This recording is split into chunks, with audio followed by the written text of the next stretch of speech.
So hello and welcome to Future Proofing Our Youth. Thank you all so much for making it out today. Today's going to be a great opportunity to hear from former and current principals. We got some high school alumni as well from our feeder schools. So thank you all so much for coming. Shout out to all the parents and the students in the room. So today, we are going to learn a lot. We're going to network, we're going to communicate, and we're going to talk about how we can continue to better our communities and our young people as well, right? Am I right? Period. Okay. So my name is Katie Atuberry, and I am one of the community resource engagement workers here at YAAACE for the program New Narrative. It is one of our community safety programs here at YAAACE, where we support young people from ages 6 to 29 with a various of supports from case management. We also have a diversion program, family support, education, and so on and so forth. So yeah, we do a lot of great things in the community. I'm also from Jane and Finch myself. I've lived in Driftwood for a very long time. I went to Shoreham, Brookview, Westview, and then I moved to Ottawa for school. I went to Carleton University. So, right? Okay, period. Big up myself. All right, so before I hand it off to our first amazing speaker, who's actually my former principal. Ooh, right? I'm going to start off with a quick land acknowledgement. And actually, before that, just a reminder, we are going to be giving away raffles with $50 President Choice gift cards and various gift cards for $50. So just keep that in mind as well. There will be tickets being handed to you. So please make sure you get a ticket because I don't want no beef at the end if someone's saying they don't have a ticket. All right. So we offer this land recognition in solidarity with the indigenous peoples of Turtle Island in the efforts and deliberate intentions toward truth, reconciliation, and decolonization.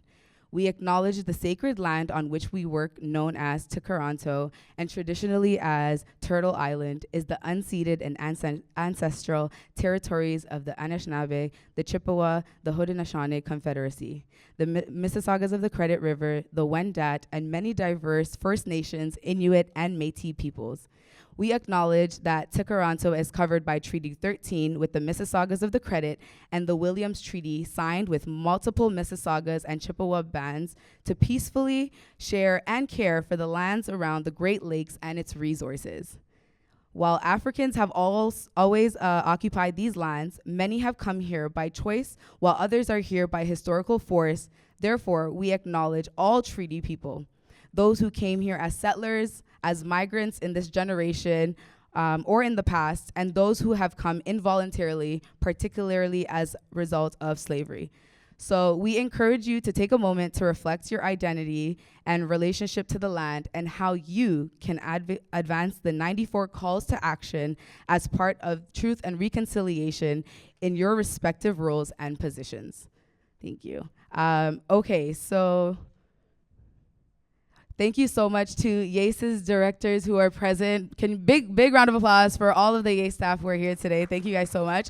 So I'm actually going to call up Mark, who's going to come to the stage. Is Mark in the room right now? Hey, Mark. So Mark is the community safety manager. Big round of applause for Mark to the stage. He's going to tell you a little bit about what he does here at YAAACE. No. Give him a bigger round of applause. Thank you. Yes, because he does amazing things here. Thank you.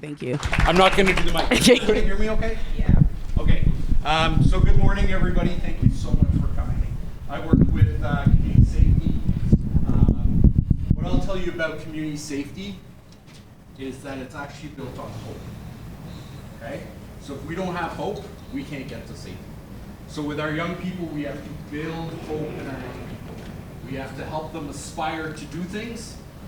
In our community, a lot of community safety looks at policing. They're one part of it. All right? Our team is a big part of it. How we look at community safety is case management. So we identify risks that our young people face, both personally, family, school, and community. Once we look at risk, we also have to look at strengths, right? All our young people have something in them, and we have to help them develop that. We develop that through supporting them academically. Where are they strong, and where do they need support, okay? We also look at identifying great role models, people of influence. The more people we know can influence a young person, rather than us trying to scare them away from things, we try to motivate them towards things, right? So I see in the room today people that are active in our community, You are a part of community safety, right? And a couple of you we work very closely with, and hopefully we will expand, right? I'm really happy you guys are here today. We've got a team of 6. We run 2 programs within community safety. We have the New Narrative program, which works with young people from as young as 12 up to 29.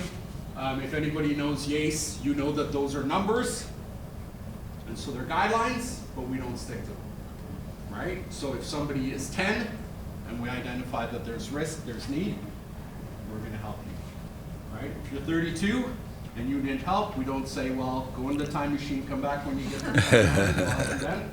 All right, so we don't really hold true to those numbers. We identify where are people at and how we help. The other program we run is called Towards Peace. That involves a lot higher risk individuals, so people that might be affiliated to crime, and that's really about disruption. A lot of that is around gun violence, very intensive work. It's a civic-funded program.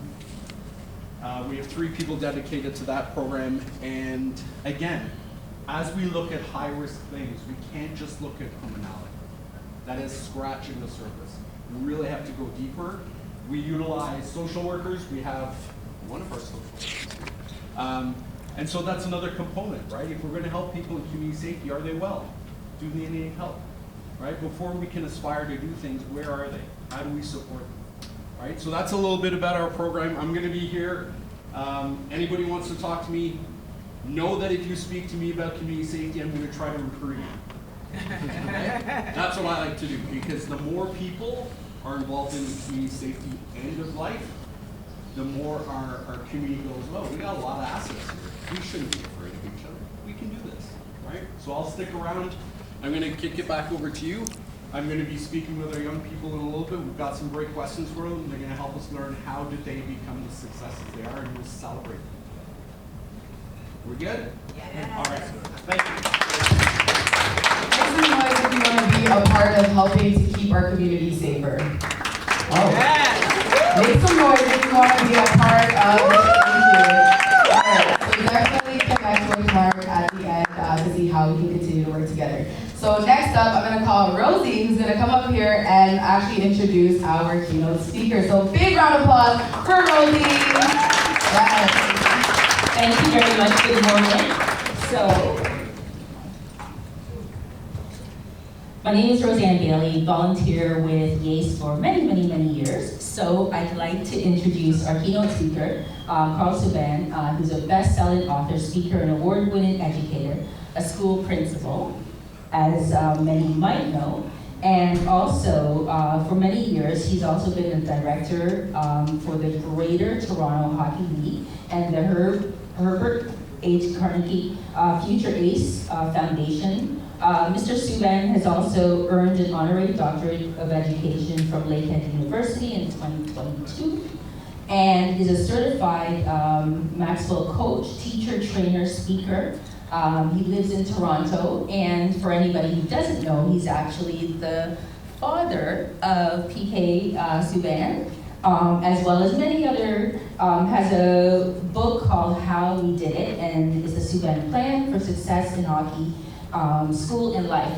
But at YAAACE, he's part of he's actually our board of directors. He's our chair for YAAACE itself, and we honor and thank you for the work that you've done within the Jane and Finch community, but also the work that you're continuing to do, mitigating risk, but also helping parents to understand the work and all of the things that need to do in order to keep our community safe. So I'm going to hand it back over to you. Thank you. Thank you.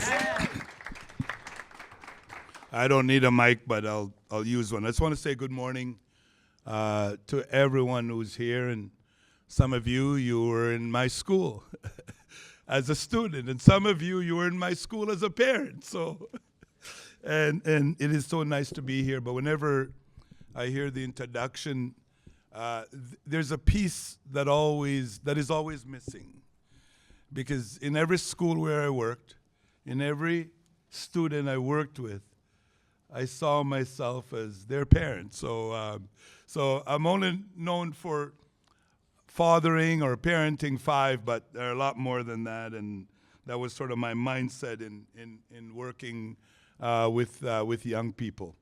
Like I said, good morning, and my name is Karl Subban, and just you've heard a little bit there, but you know, I'm known mostly for being PK's dad, and people forget that there's Malcolm and Jordan, and Malcolm's playing today, so when I leave here, I'm going down to watch them play. They're playing the Marlies today, and I'm also the proud dad of 2 daughters who are educators, and I think we did a pretty good job future-proofing them.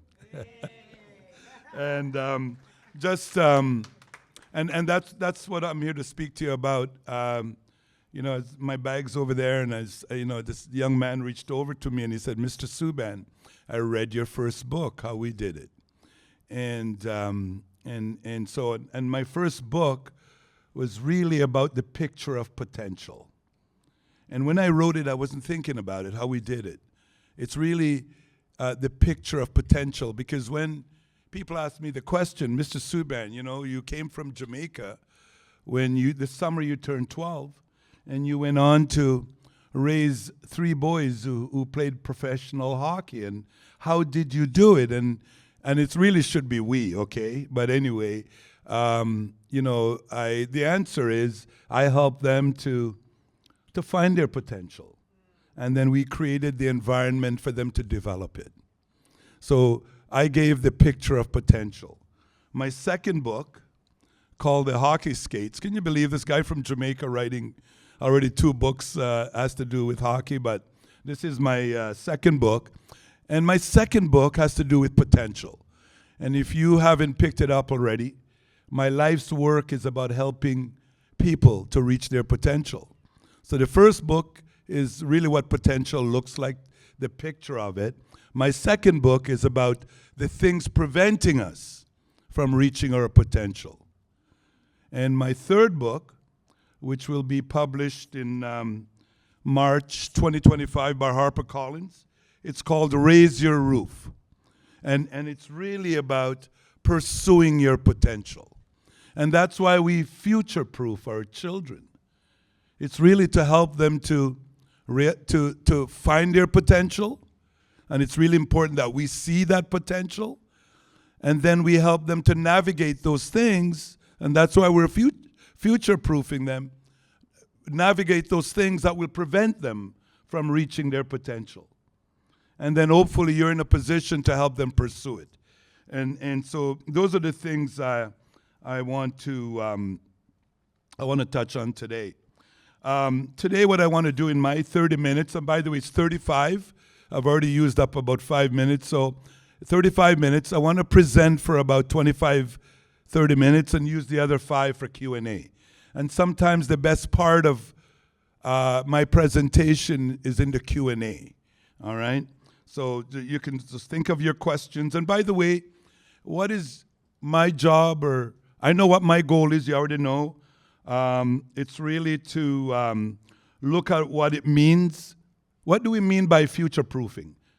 I'm going to give you my way, not the way. I'm going to tell you what it means to future-proof. I'm going to share with you some of the benefits. Why is it important to future-proof our youths, our youngsters? And then I'm going to give you Karl's 4 strategies.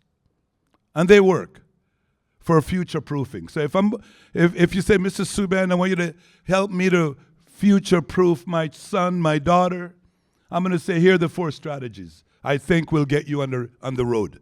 So I'm going to give you the benefits. I'm going to tell you what I think it means, and then I'm going to share with you, the 4 benefits of future-proofing. But so why do we future-proof them? Because we don't want them to fail. We don't want our students or athletes or children to fail. We don't want them to fail in the future. So what we're doing today is so important to those outcomes that we want for them. Everyone's with me? So that's why we do it. We want them to succeed. We want them to achieve to their maximum potential. I'm going to share this quote with you I came across while I was preparing for those who are taking notes. I love this quote. we cannot always build the future for our youth. That's the first part of it. We cannot always build the future for our youth, but we can build our youth for the future. Wow. Isn't that powerful? Wow. I think that the essence of parenting, that's your job. The teacher, the principal, the people running this organization, the church, everyone who is involved in raising our children, and it takes a village to raise them, by the way. Even my boys and my girls. I'd like to say I did it all by myself, but no. So I love it. So for those who are taking notes again, I want you to think about this. And this explains to you, in essence, why we're here. And you can look up who said it. I'm using it like it's mine, but I didn't create it. We can always build the future. We cannot always build the future for our youth, but we can build our youth for the future. You know, on my hockey journey, I saw a lot of parents who wanted to build that future. And you can't build my future for. I got to do it myself. You can build me a house. You can build me a car, right? You can make a nice meal. I love to eat, but you can't build my future. And a lot of times we make that mistakes as parents. And there are times I tried to do that too, all right? So whether you're parenting or you're working in a school or coaching, it's your job to help our children to grow in the future. They're growing in the future.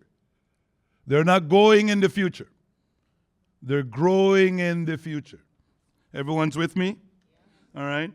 And while preparing for my presentation, I came up with this. Make them better if you want them to do better and to do bigger things. So in order to grow into the future, it's our job to make them better. And for them to do bigger things, we have to work with them, to get better. Future. So if I'm in a school, and I'm there, say the purpose of our schools, and you can really apply this to schools. Think about it. And I'm going to look to see how the kids are showing up. If I'm doing my job as a school leader,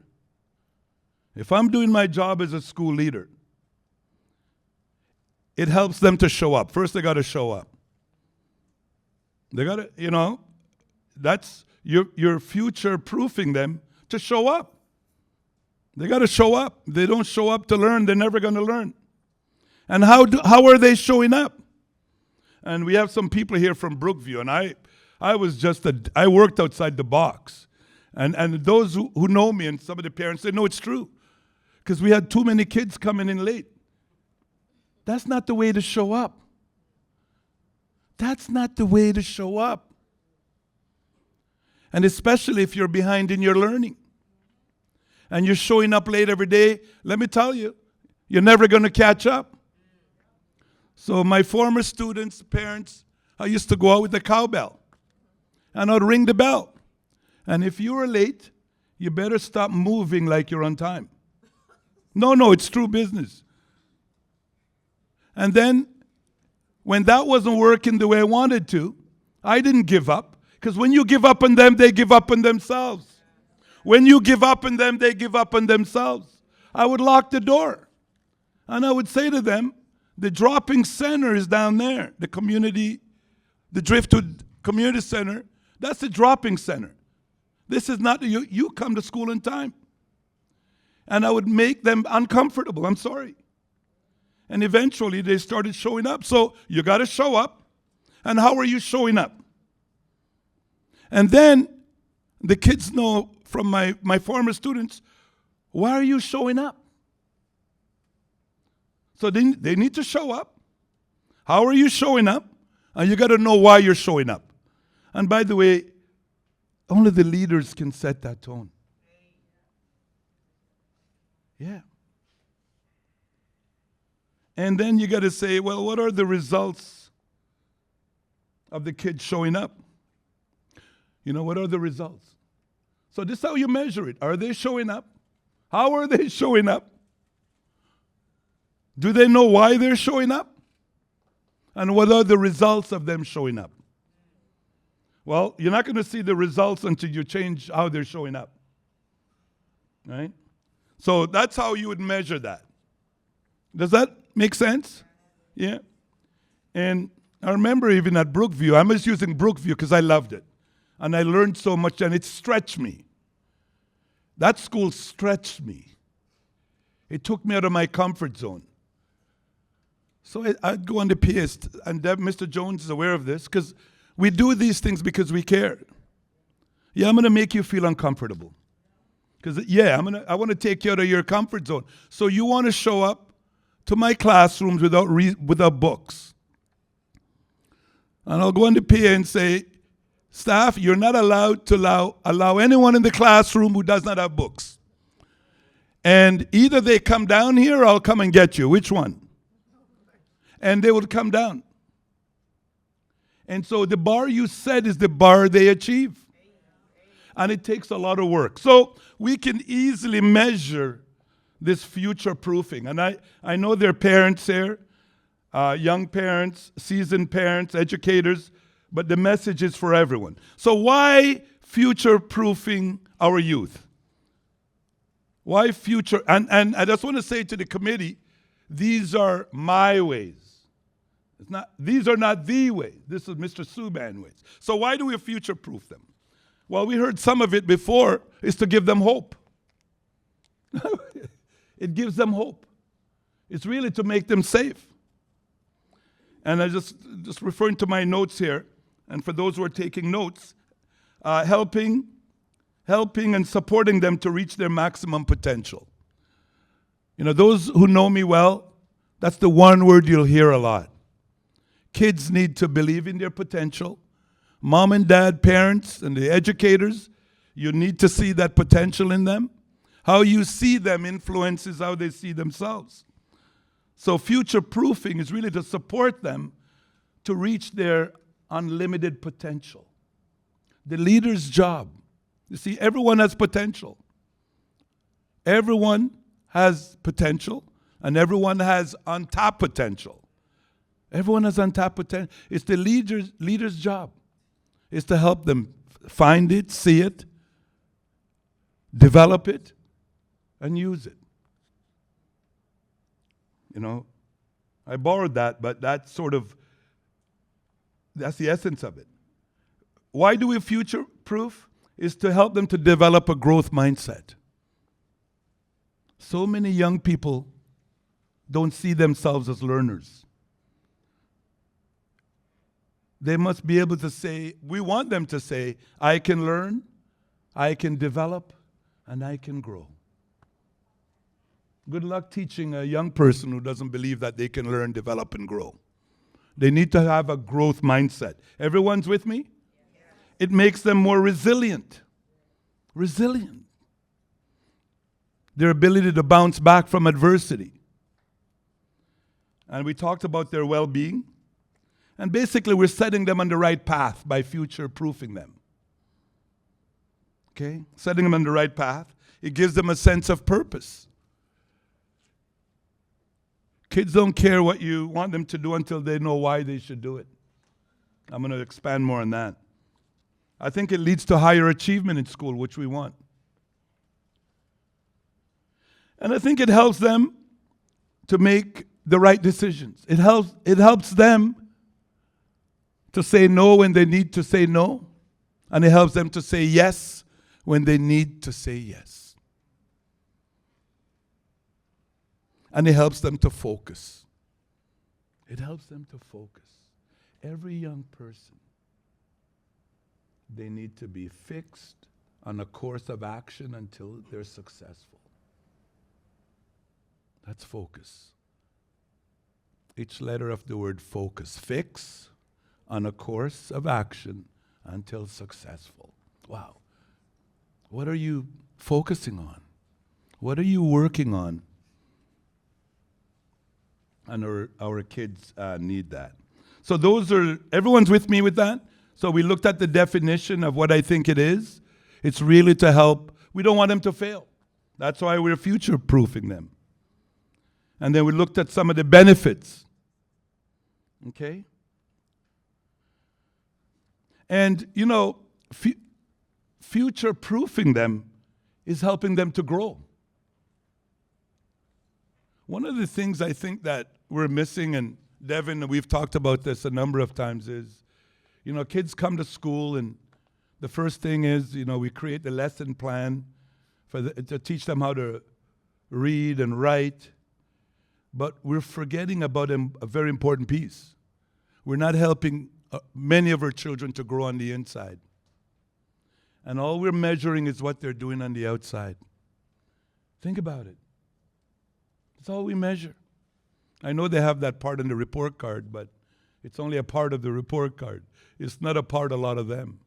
I'm not bad-mouthing any teacher and the Board of Education. I'm still doing work in TDSB, but we need to help children to grow on the inside. We spend most of our time measuring what they're doing on the outside. They need that confidence. They need that belief in themselves. And so on. So I wrote this down, and I love to do this.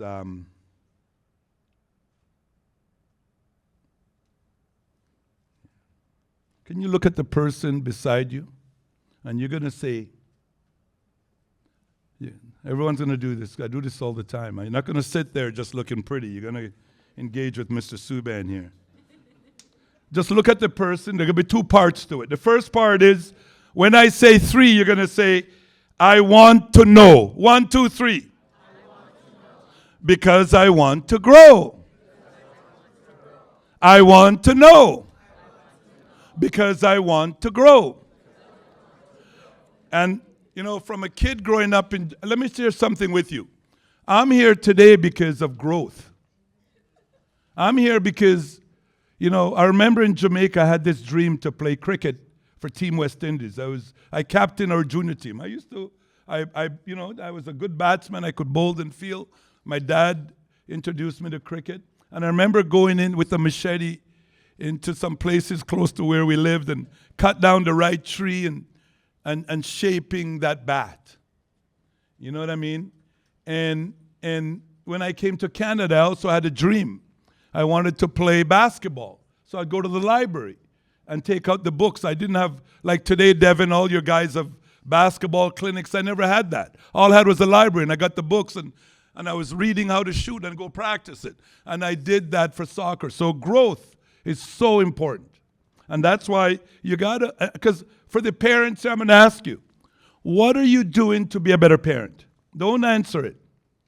What are you doing to be a better parent? And and then how are you going to help your children to grow if you're not growing yourself? And I'll ask this to the educators. What are you doing to be a better educator? That's for the leaders, like the principals and what are you doing to be better? Because we got to be constantly growing, and I challenge everyone there. Let me get into, everyone's with me there so far? Yeah. So I'm going to give you the 4 strategies now. And these are taken from my experiences as an educator, as a parent, and from all the training I've had. Right? I haven't stopped growing. That's why I'm able to do this today. So here are Karl's 4 strategies for future-proofing our young people. All right? Number 1, my first strategy, you got to believe in their potential. Folks, you got to believe, you must believe in their potential. And those who are around me, maybe they're tired of hearing it, but I'm tired of us not saying it to young people. How is that? If you're in this room, you've heard me say that too often, good. Because I'm tired of people not really talking about potential with young people. They were born with that gift. So many of our young people, they need that message. You were born with that gift. It's called your potential. It's inside me and you. It doesn't matter where you were born. Right? And it's your job to develop it. And when you're developing it, you feel better, your family is better, the community better, and school's better. So what is potential? It's having or showing the capacity to develop into something in the future. Because that's why we parent. That's why we school our children. That's why we coach them. It's for them to develop into more down the road. So I always say this, and some people are uneasy with it. I said it's not my beautiful black skin that's going to define who I am. It tells you who I am. It's Karl developing his potential. That's going to define who I am. And because of my hockey journey, and I'll say it here, you're taping it good. I'm 66 now. I can say almost anything I want. They might say he either doesn't have sense or he's about nonsense. But the thing about in the hockey, it used to be the skin. And I said, you can focus on my skin while we're focusing on our skills. It is not the skin, it's the skills, folks. And when we develop our skills, there's nothing more powerful than that. I want to be a powerful person, not just a powerful black person. It's my skills. PK Subban, it's his skills. He just happened to be black. And I'm really big on that. And I want our young people to focus on their skills, not your skin. Let everybody else focus on the skin. And I never made race my journey. People want to know. I mean, geez, we never made it an issue. Because I'm going to jump ahead here because that came up, and I'm in school speaking regularly, and I have never completed a presentation without reminding students of this lesson I learned on that hockey journey.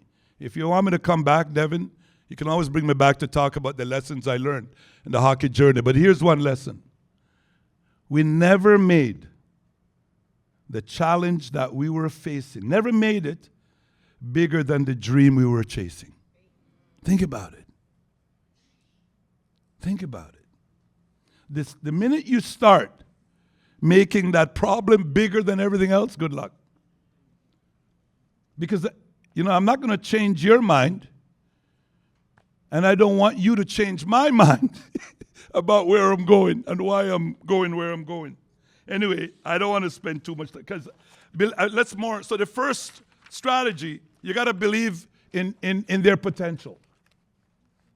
And if you don't believe in their potential and that they have it, they were born with it, it's our job as a parent, as an educator, to help them to develop it. And you have to create an environment for them to develop that potential. I don't have time to get into the hockey. I wasn't born with the hockey genes. I was born in Portland Cottage, Via Clarendon in Jamaica, with a cricket bat in my hand. All right? So you got to create that environment, okay? Believing in their potential is helping them to grow into their potential. I'm the one guy, I speak a lot about potential. All my books are about potential. When I see you, I see your potential. When you see me, see my potential. Don't see anything else. Don't see how I comb my hair, how I cut my hair, how I dress. Just see my potential, teacher. I'm not picking on teachers now. So you got to create a growth, empowering environment to help them to believe in their potential. And I just shared with you, chasing a dream helps them to face their challenges. Why? Why do we get up? Oh yeah, why do we get up to go to school? Why do we get up to go to school? Because,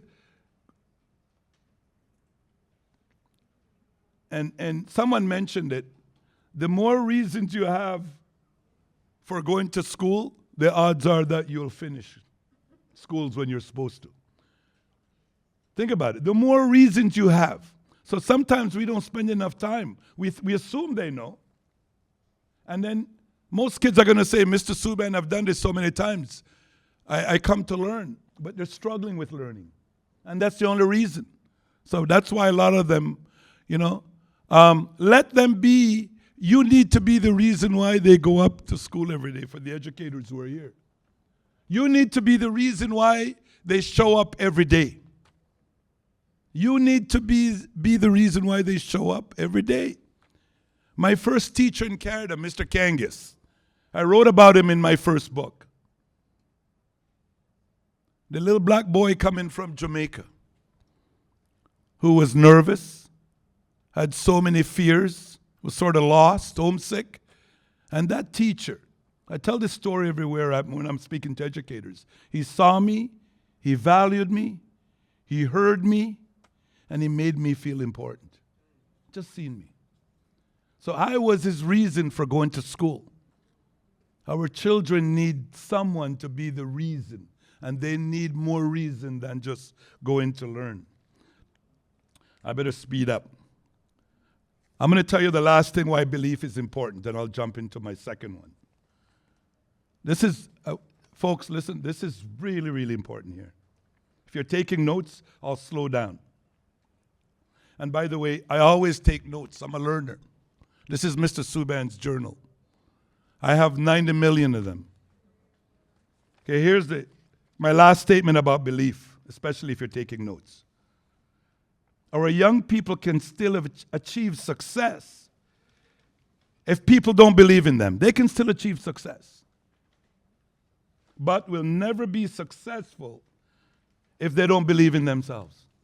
Wow. You've heard that before. So that's why believing in them is so important. The second pillar for future-proofing our children, you need to be encouraging to them. And for those who are taking notes, I'm telling you what I'm using. I've created the acrostic BEST. B-E-S-T for those who are taking notes. You'll remember that. Because I want to do my best working my former students here and some staff member, parents. Every day I wanted to do my best because I wanted them to do their best. So best, you got to believe in their potential. You got to find it, and you got to help them to grow it and help them to use it. So the E in best, you got to encourage them. You got to encourage them. You got to be mindful of your words. Have I made mistakes? Yeah, many. I've made many mistakes. I've said things I shouldn't say to my children and probably other people's children because I'm not perfect. But we have to be mindful of our words. So encouraging them. And remember, words of power. Words of power. Okay?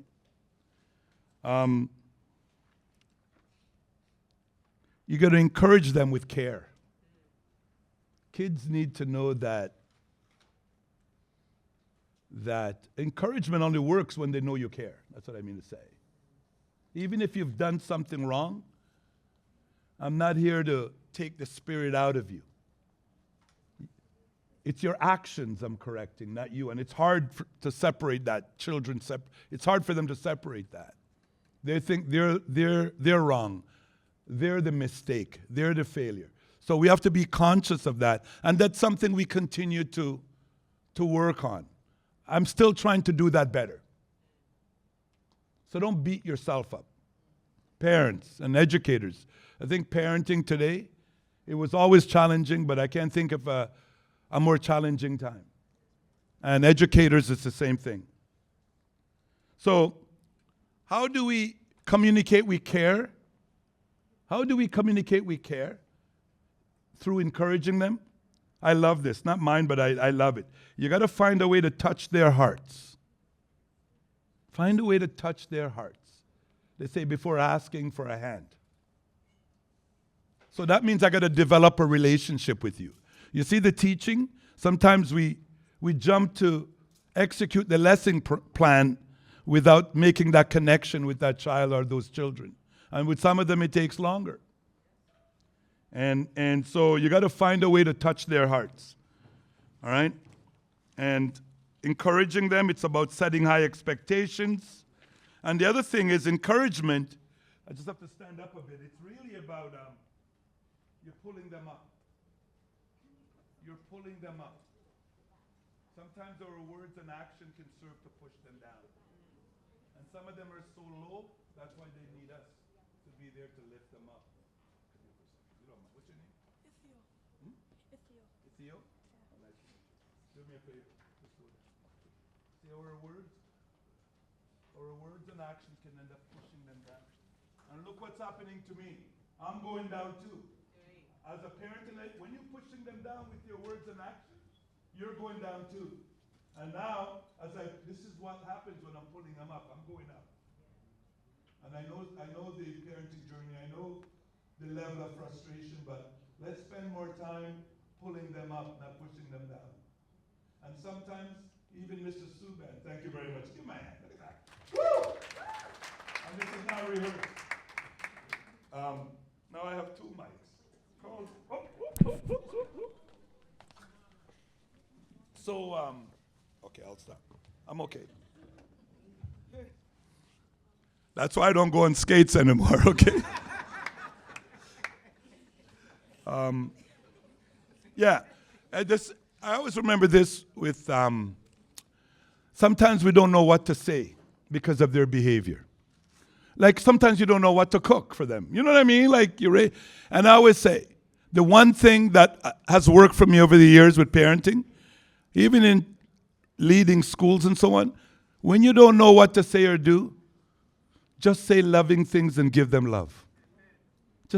You'll never regret it. Okay, take a deep breath. I'm going to speed up before these guys here. And so pulling them up really is about building their confidence. How much time do I have? I just want to make sure. Give us 5. 5. Okay, I'll speed up. The third one, remember B, believing in their potential. E is for encouraging them. S, wow. You got to show them the way. What are you modeling for them? You got to show them the way. You lead by showing people, not by telling them. And this is really true for children. They say people do what people see.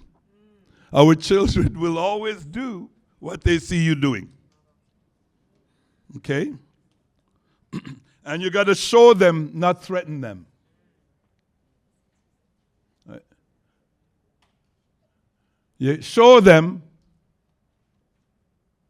don't threaten them. Okay? And one of the things this showing them, you're not doing everything for them. And there's, Daniel Pink, you could research it on your own. He's done a lot of work around those things that motivate people. And he says, one is purpose. Kids need to know why they're doing what they're doing. Mastery. And autonomy. They want to know mastery is that confidence. I can do that. And then they actually go and practice, and that's how they get better. And autonomy is that they also feel they can do it. Mastery is they can see themselves doing it. There's example, there's progress. Autonomy is that you're not doing it for them. You're setting the stage. So those 3 things, I don't have time to get into all of it.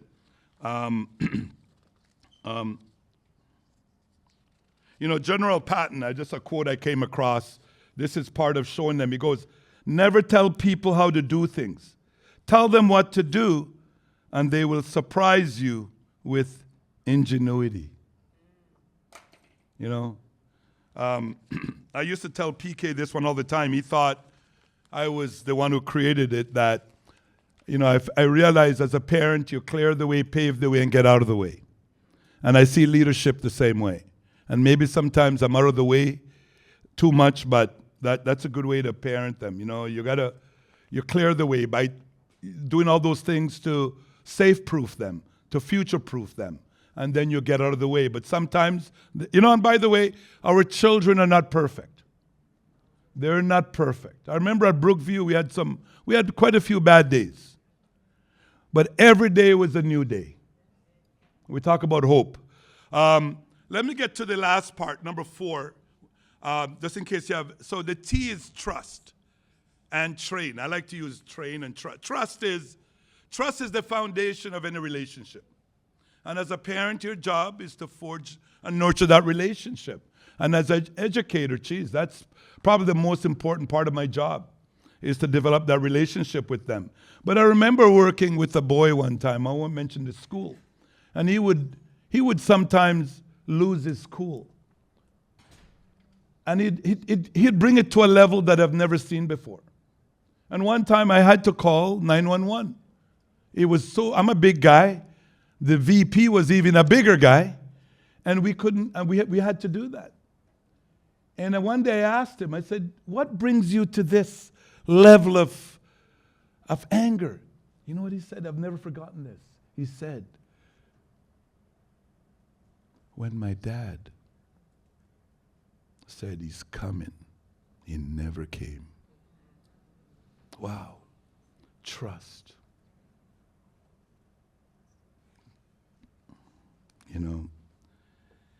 Trust is you got to do what you say, and a parent, an educator, we know that there's so many people relying on us. So trust is really important. Training. And those who know me, the training part is, what has helped me in parenting is my children always had something that they were training for. Yeah, I can't see myself living a life without having that thing that I'm chasing. And you only can reach it by training. Right?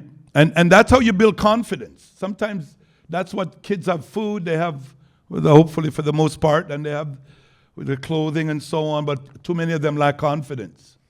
And those who know me, I love introducing young people and parents to the 4 T's. And say, Mr. Subban, how did you raise 3 boys to go as far as they did? Well, first of all, they were willing to do what those players did to be where they were. PK, Malcolm, and Jordan were willing to do what those NHL players did to be where they were. Mr. Jones has worked with so many basketball players, some of them in the NBA. They were willing to do what Michael Jordan did to make it as far as to make it to the NBA. So they were willing. But the 4 T's, this is Mr. Subban, you can use it. It's really important in terms of, it's not only building skills, but confidence.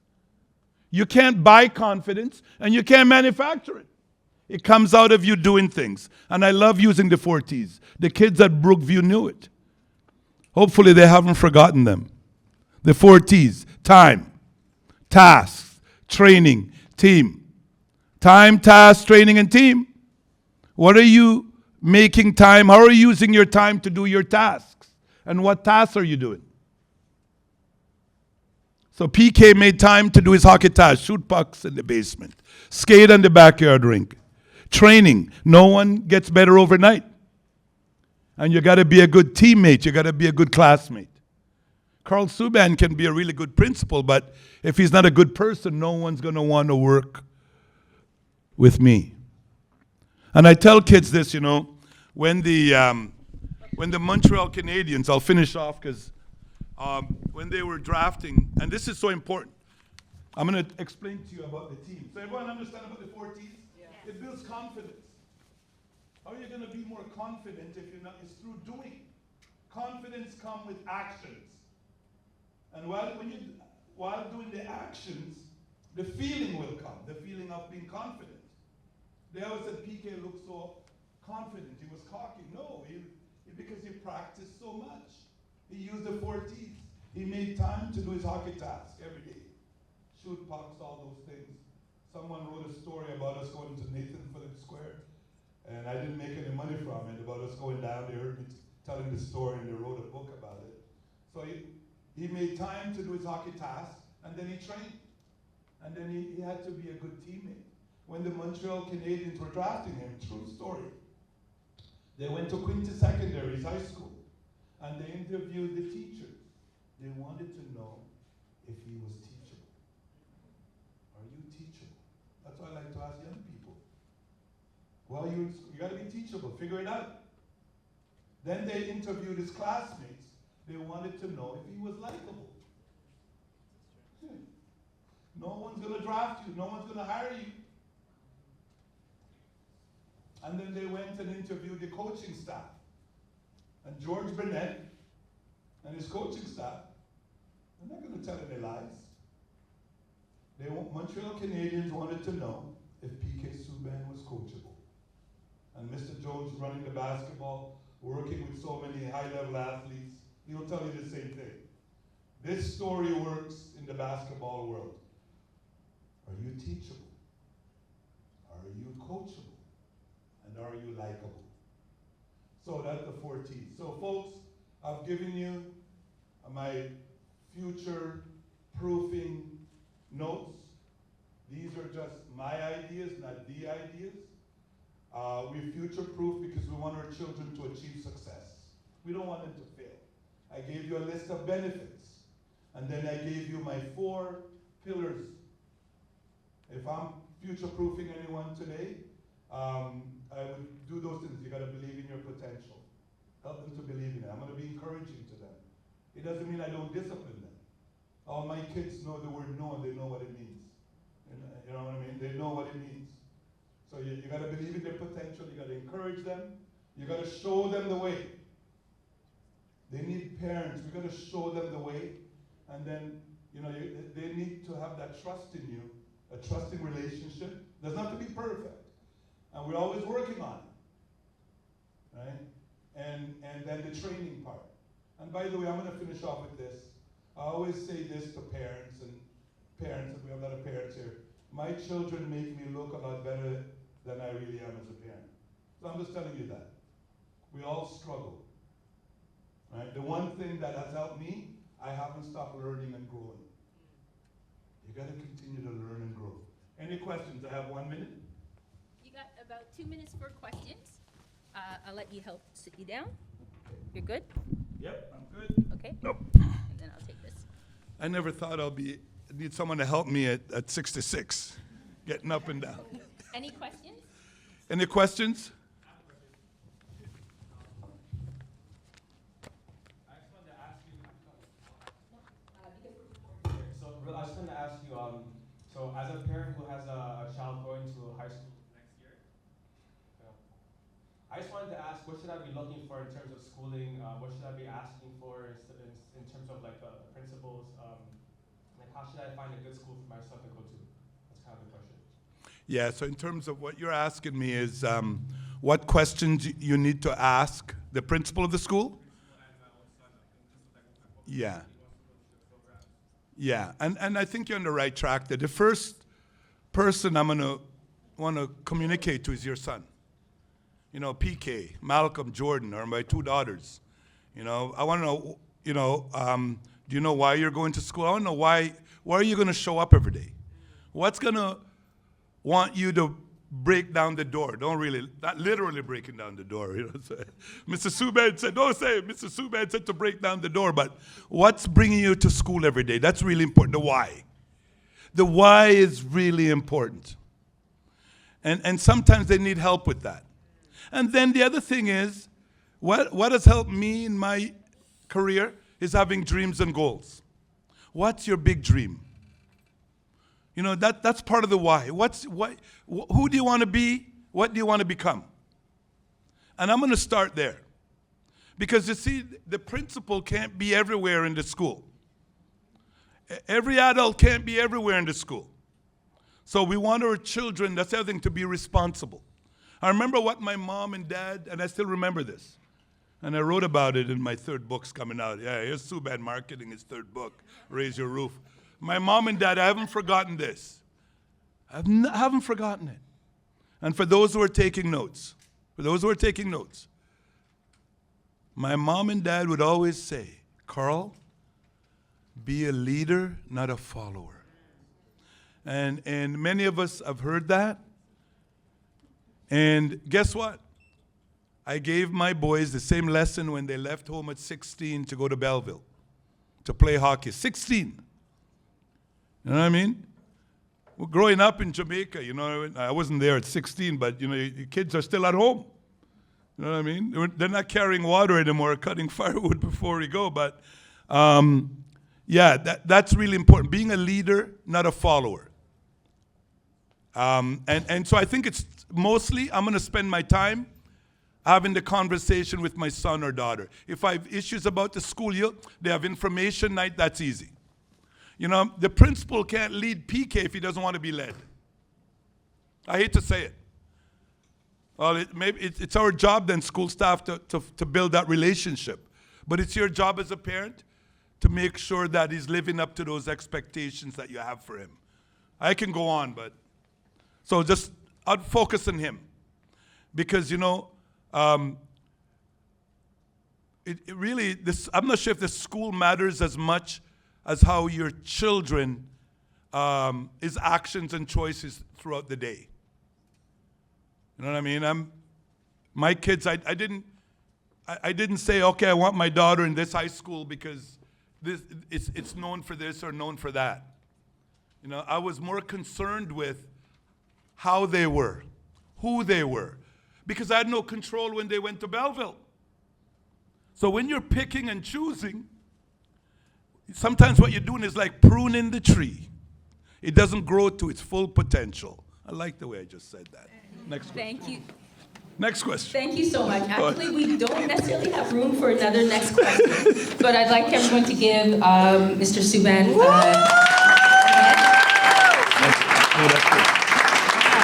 I hope I delivered okay. We'd also like to say thank you very much for your contribution, your work in community, but your work literally, as well as just even providing mentorship and support to the work that we do here at YAAACE. Mr. Subban will be around for the day, so if you do have any questions, please feel free to reach out to him. We do have some snacks at the back, so if you need a bio break and to get a refresh, please do that, and then we'll get the panel up next. Before the panel, just want to put an ad in from my website. If you want to reach out to me, I'm not here to buy anybody's service, but I do offer services in terms of training.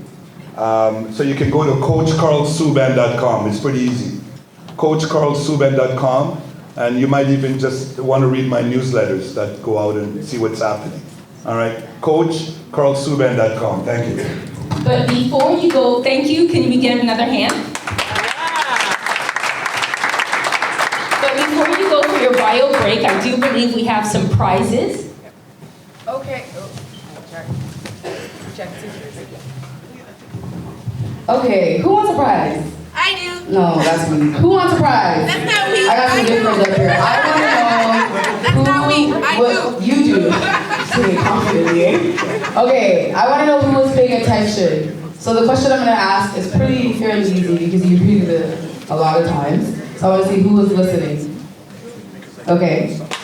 So, what were the four? Okay, she said. What was Mr. Subban's 4 strategies for future-proofing our youth? Hands up high, confidently. No, you can't just put it down and just, are we putting it up or not? It's up.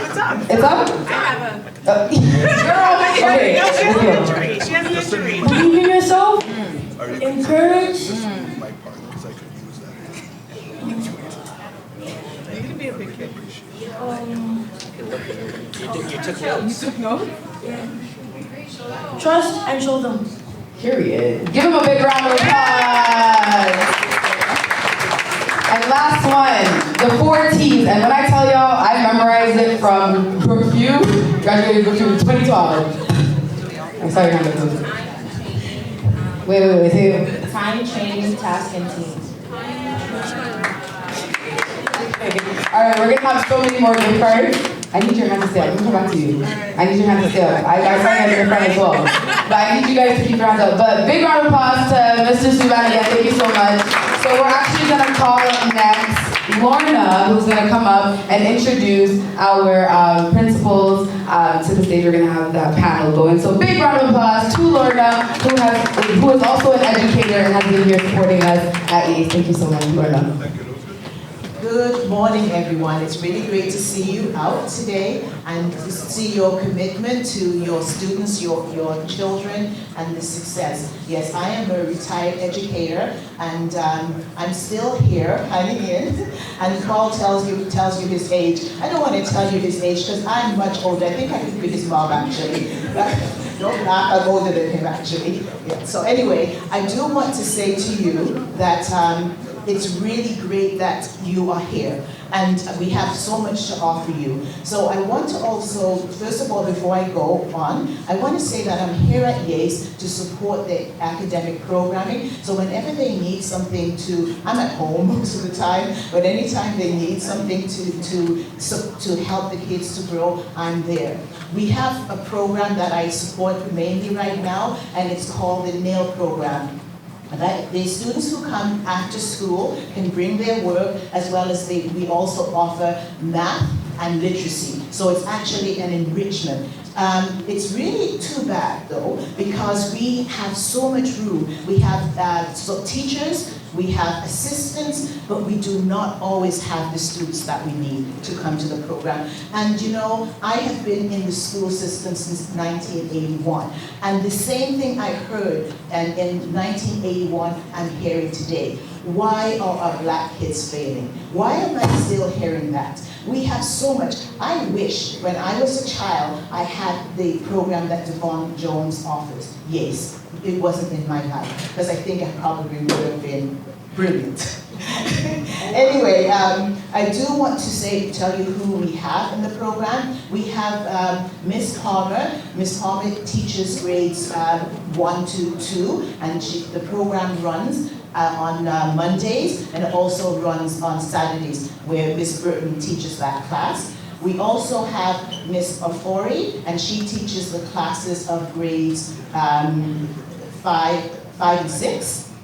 We have Miss Walters, and she supports the classes of grades 7 and 8. We have Miss Asnomi, who teaches, I believe, 5 and 6. I'm not getting all the grades right here. We have Miss Hector, who teaches grades 11 and 12. And we have, now I never say his name right, so say it for me. Mr. Zakowski. Sorry, Mark is recent to our program, and I don't want to mess up his name, but he teaches the grades 9 and 10. We have, these are actual OCTs, I kid you not. These are trained in Ontario, and they are teaching actually in Toronto-based schools. So there's so much programming they offer. Please, if you know people who need that support, do offer that. Do tell them that we offer that program. All right, now I'm going to stop talking about the NAIL program, but it actually, I mean, I'm in awe at the fact that these teachers teach in the day. They get in the schools probably from 7:30 in the morning, and they're there till about maybe 3:30, 4, and they come here after school and they teach, and they come on Saturdays, and we need the students in the classes. It's amazing. All right, so I would like to stop there now, and I want to introduce the panel, and they will come up to sit here. Actually, the educators, you know who you are, so so in case you don't know who you are, Miss Elwin, Soraya Elwin, Monique Hansen, Ricardo Parkinson, Carol Richard Soyle, and Renelle Matthews.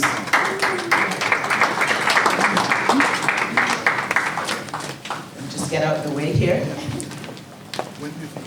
Okay, so these are the educators, and among your educators we have principals, we have teachers here, and these educators actually teach in Toronto area. So what I'm going to do, I'm going to just ask each of them to say say a little bit about where they teach, and who they are, where they teach, and maybe the grades, and then we're going to go on. We do, and again, principals, they're not teaching, but they actually run schools. Okay, go ahead, Renelle. Good morning, everyone. Just briefly. Put it up. Good morning, everyone. My name is Renelle Matthews. I've been with TDSB for about 28 years, but now I've decided to make a move to private school. So I'm currently at University of Toronto School as a guidance counselor. So I'm happy to be here.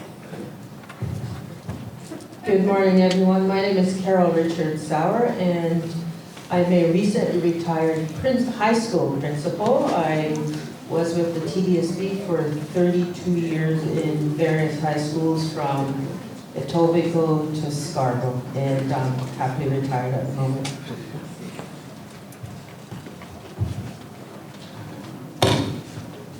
Good morning, everyone. My name is Ricardo Parkinson, and I'm a teacher of French and Spanish. I'm just going to start teaching with the TDSB, so my objective is to teach in a school where I can give back to the Black community, so that's the reason I'm here. Good morning, everyone. My name is Monique Hansen, and I'm a former youth worker for Driftwood and Jane and Finch, so it's really nice to be back here. I'm currently the principal of Jean Lum Public School, but formerly the vice principal of Rose Avenue Public School, so happy to be here with you. Good morning, everyone. My name is Soraya Elwin. I am currently the principal at Donsey. I've been there for the last 4 years. So prior to that, I was a vice principal at CW Jeffries, and then prior to that, I worked at Westview. So I've been in the community for quite a while, and I've been an educator for close to 20 years. Now, I just want to say, I know each of these educators now, and I've had the opportunity to work with 2 of them in their schools. When they were absent, I supplied for them. So Carol, I've supplied in her school, and Soraya, I've supplied in her school. These educators are amazing. When you see, like, they do not sit down. They are active the whole time. I come to school wearing my heels, and they come to school wearing their running shoes, because they're actually running behind kids to get them, redirect them, provide support for them, programming. They do whatever they can. I've been there, and I can attest to the fact that they're amazing principals. Now, there's another principal who I met when she was a teenager. So I actually taught her. I think she was about 15 at the time, and it's really interesting to see her now. And she is a principal in a TDSB school, and she also has done amazing work in the community in order to bring Black youth to where they are, and I'm so proud of her. I think she won an award, and I don't remember what it was, just the other day, again, just for her active work, her engagement, and putting kids along. She pulls, just like what Carl says, she doesn't pull the kids down, she pulls them up. And then we have Renelle. And Renelle worked in a school that I worked at, CW Jeffries, and probably Westview too, right? You worked Emory. Emory, that's right. Emory, that's right. Emory, I also worked there, and now she has went to the private school and doing great work there as well. And then we have Ricardo. Ricardo, I met just a year ago, and Ricardo has been working, everywhere you can imagine. He's done work in indigenous communities, in France, in Jamaica, everywhere. Anyway, I do have some questions for these excellent administrators, and my first question, and it could go to like whoever wants to answer first, right? But each of you have to speak. That's how I roll with as an educator. Everyone has to speak. So the first question, how do schools foster growth mindset, creativity, and innovation among students? And how can parents build on this? Okay. I think I'll just start off with the mic. In terms of the growth mindset, I always tell my staff that we have to have high expectations for the students. Regardless of if a student has an IEP or an ILP, so the IEP is an individual education plan, we have to have set high expectations for the students.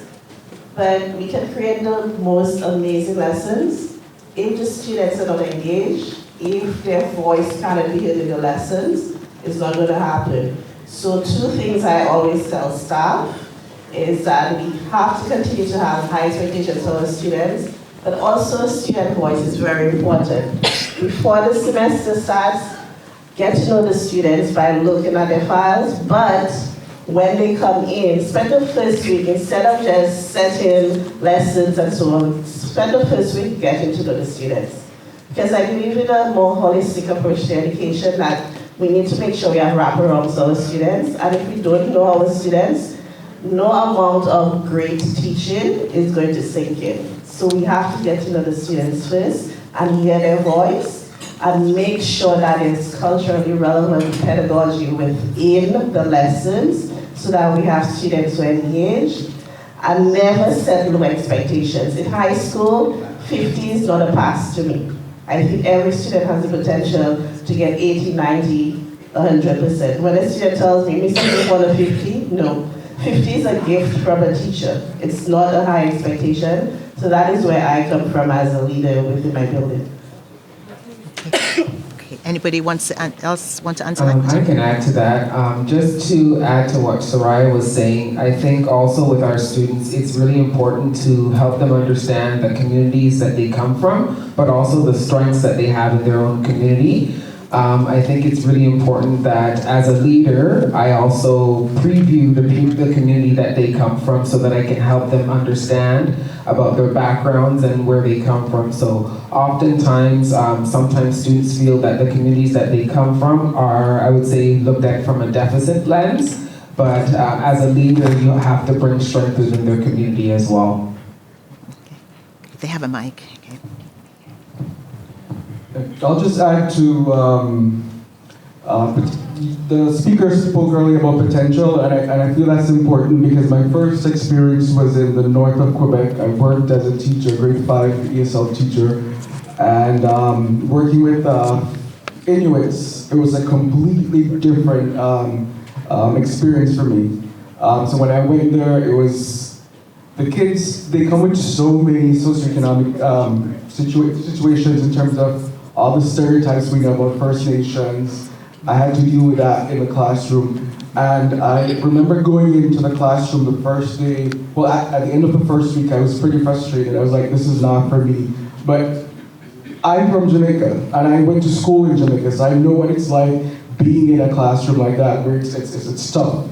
So as a teacher, I took the time to actually learn, get to know the students. So for 2 months, I didn't do any kind of formal teaching. It was just 2 months of getting to know the students and building that rapport, building that relationship. And family is important as well. The parents are important. You always have to engage the parents. Let them know this is what is going on at school. This is the potential I see in your child, and we're going to work together collaboratively, to realize that potential.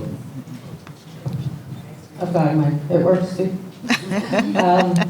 I think in order to achieve any of those things, growth mindset or creativity, we have to have access to the students. Mm-hmm. And I think one of the most important things is that the classroom or the school needs to be as inviting as possible, where students feel that they're welcome and that they want to be there, and that when they come, they can take risks, they can make mistakes, they can ask questions, and those questions can be answered, or if they need help, they can get the help without being made to feel that they are inadequate or that they are a bother. Because if kids can't ask what they need to learn, then they're not going to learn in whatever creativity or whatever great lessons you have. So I think as parents, since this is about future-proofing as parents, my big advice to you is that when you go to meet your teachers, as you should, more often than parent interview, I would also recommend. You don't have to wait just for that. And I say that to all parents when I was a principal. One of the things you should ask a teacher is, how do you make students feel comfortable in your classroom? What do you do? So for example, this gentleman said he didn't teach curriculum, I think. And that's one thing I advise my teachers in September 3rd, 4th, or 5th, whenever the day after Labor Day is. When I walk around the school, I don't really want to see you teaching from the text. You don't need to. You should be taking the time to get to know the students. You can skip a day or 2 or even 3 if you need to. But you will catch up the time if you take the time to get to know students so that they feel comfortable around you, they feel comfortable asking you questions, they feel comfortable being silly teenagers who make mistakes and know that they're not going to be, it's not going to be held against them forever, that there's going to be a way back in, the next day is going to be a new day.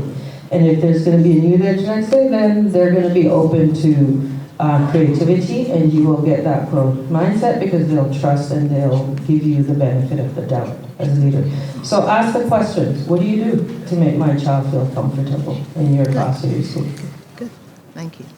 Thank you. So the pieces I'll add to it is also like, let's think about the strength that you bring into those spaces.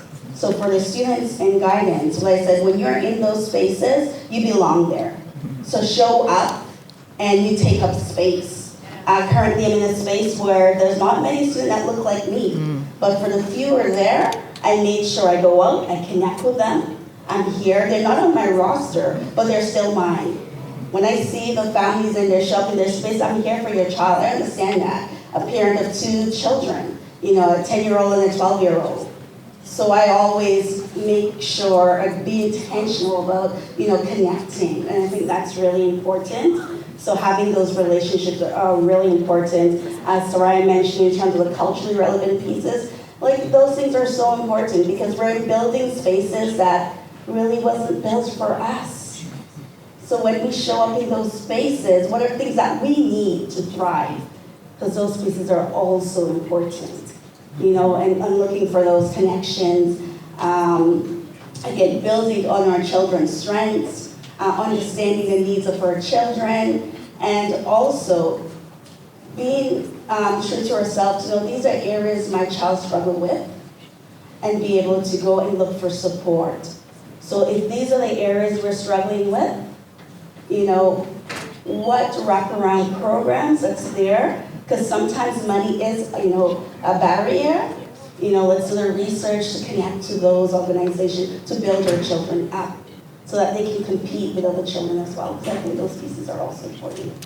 Thank you. Okay, so we have another question.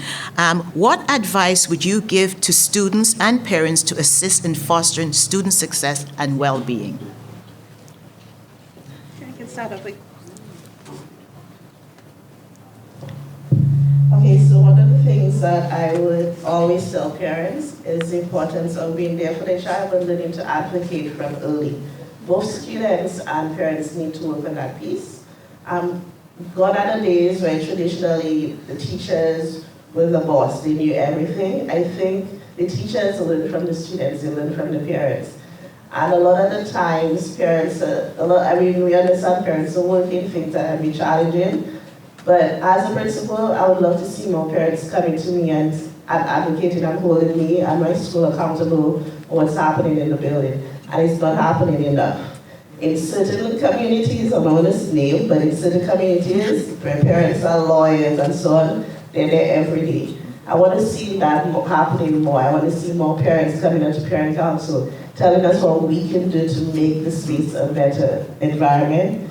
And I want to see our students learning to advocate more. Advocating doesn't mean you're being disrespectful. It means that you're telling your teachers, you're telling the admin team what is best for them. How best do they learn? So for me, that's something that I would really love to see happening more, especially in the schools in the West. I've had the opportunity to teach or be an admin in the schools in the West as well as work downtown. And that is one of the big differences I've noticed. Just to add on, I would say parents, you need to start to understand the bureaucratic process a little bit more. And what I mean by that is don't shy away from school councils, don't shy away from asking your teachers about what the report card is about. Don't shy away from holding teachers and educators and administrators accountable for some of the stuff that you are seeing in the school environment.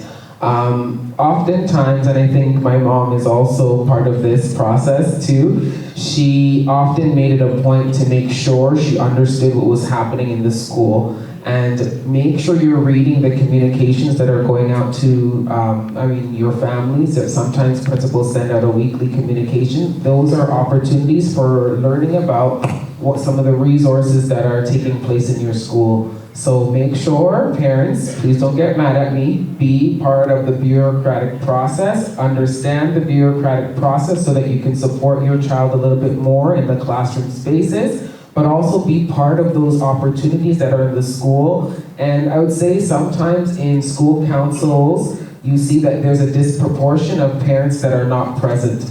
It is the parents that are not there that we need to hear the voices from. So make sure you show up, even if it's 1 meeting, 2 meetings, or 3 meetings, please make sure you show up to those processes that are taking part in the school environment.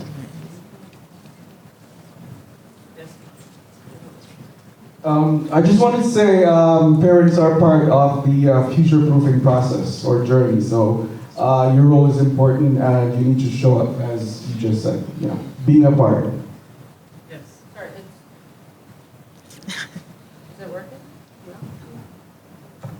Well-being? Is the question about well-being? Yes, the question, it had to do with what advice would you give students, fostering well-being here? To foster student well-being? Yeah. So I think everything has two sides. So well-being, first, is how you carry yourself and the responsibility you take as students and as parents, and how you make others accountable who may do you wrong. So I think you have to do both. Make sure you work with your students to articulate their needs in the clearest and most respectful and dispassionate way, so that their concerns will not be shunted aside to focus on their behavior.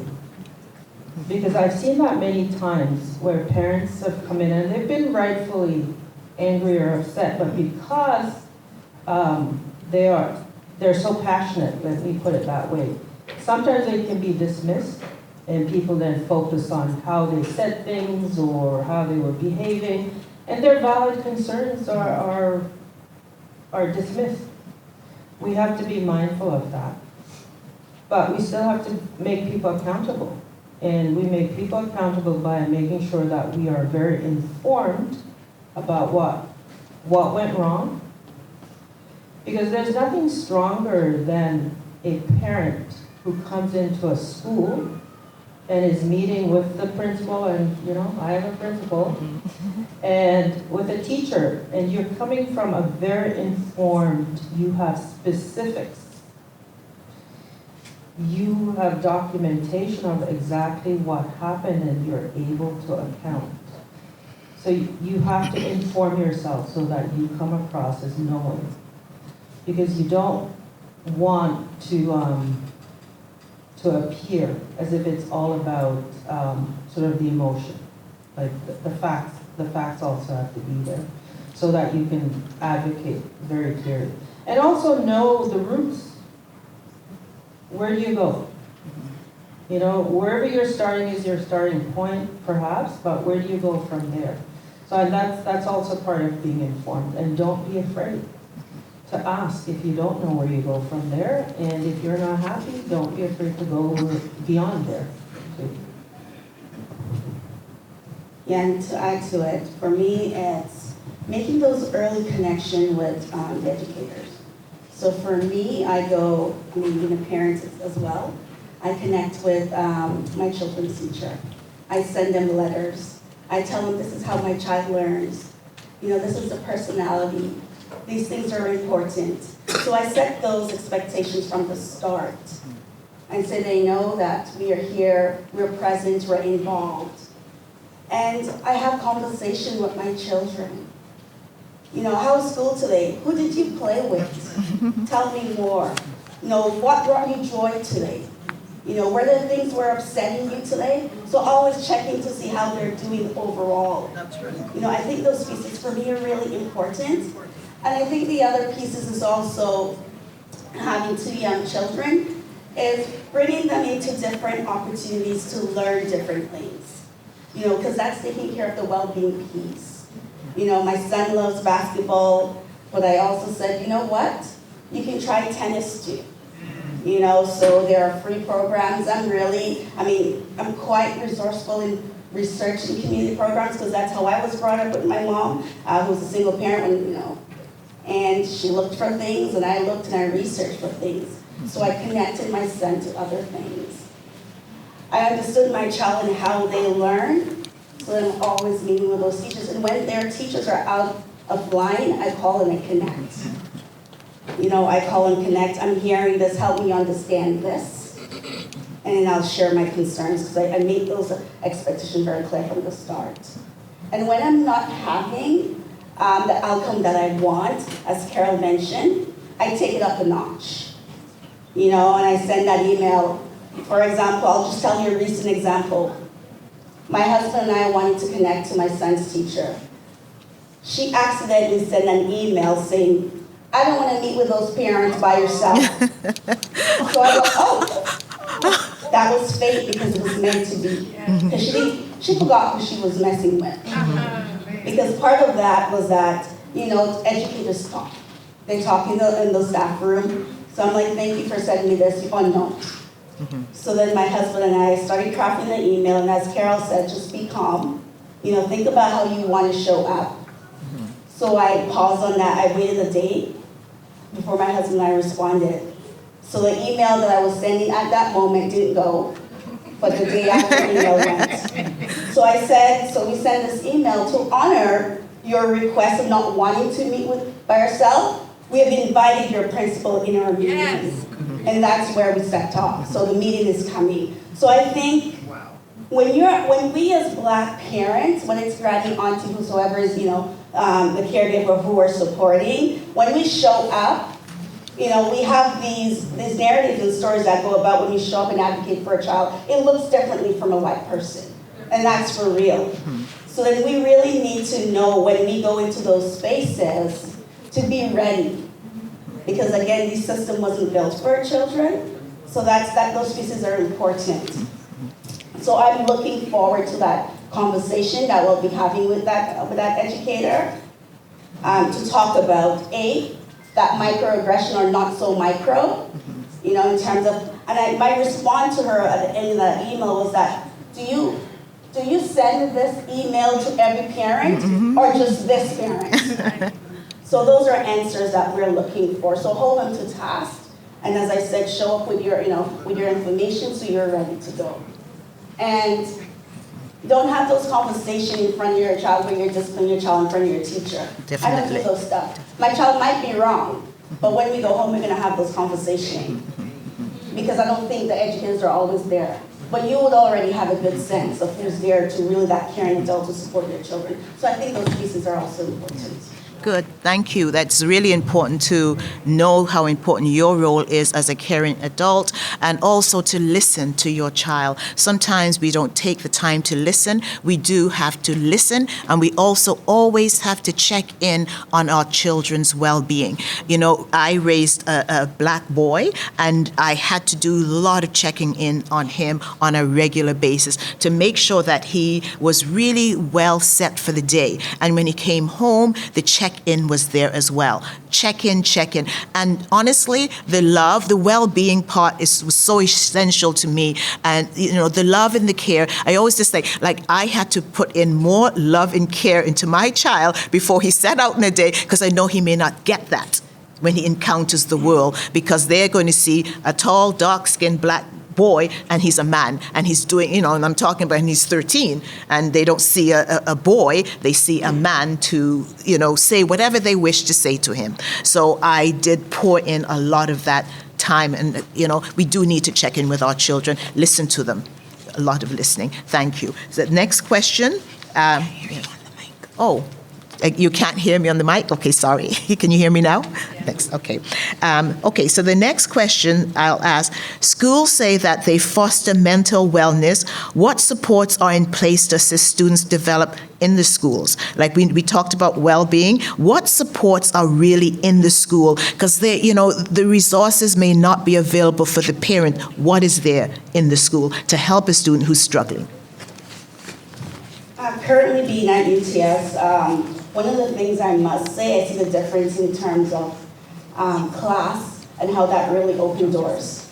So I think about, as a guidance counselor in that space, we go into those classrooms, we talk about social emotional learning, what that might look like, and keeping that in mind, there are some things that's being discussed, and I'm like, how is this culturally relevant?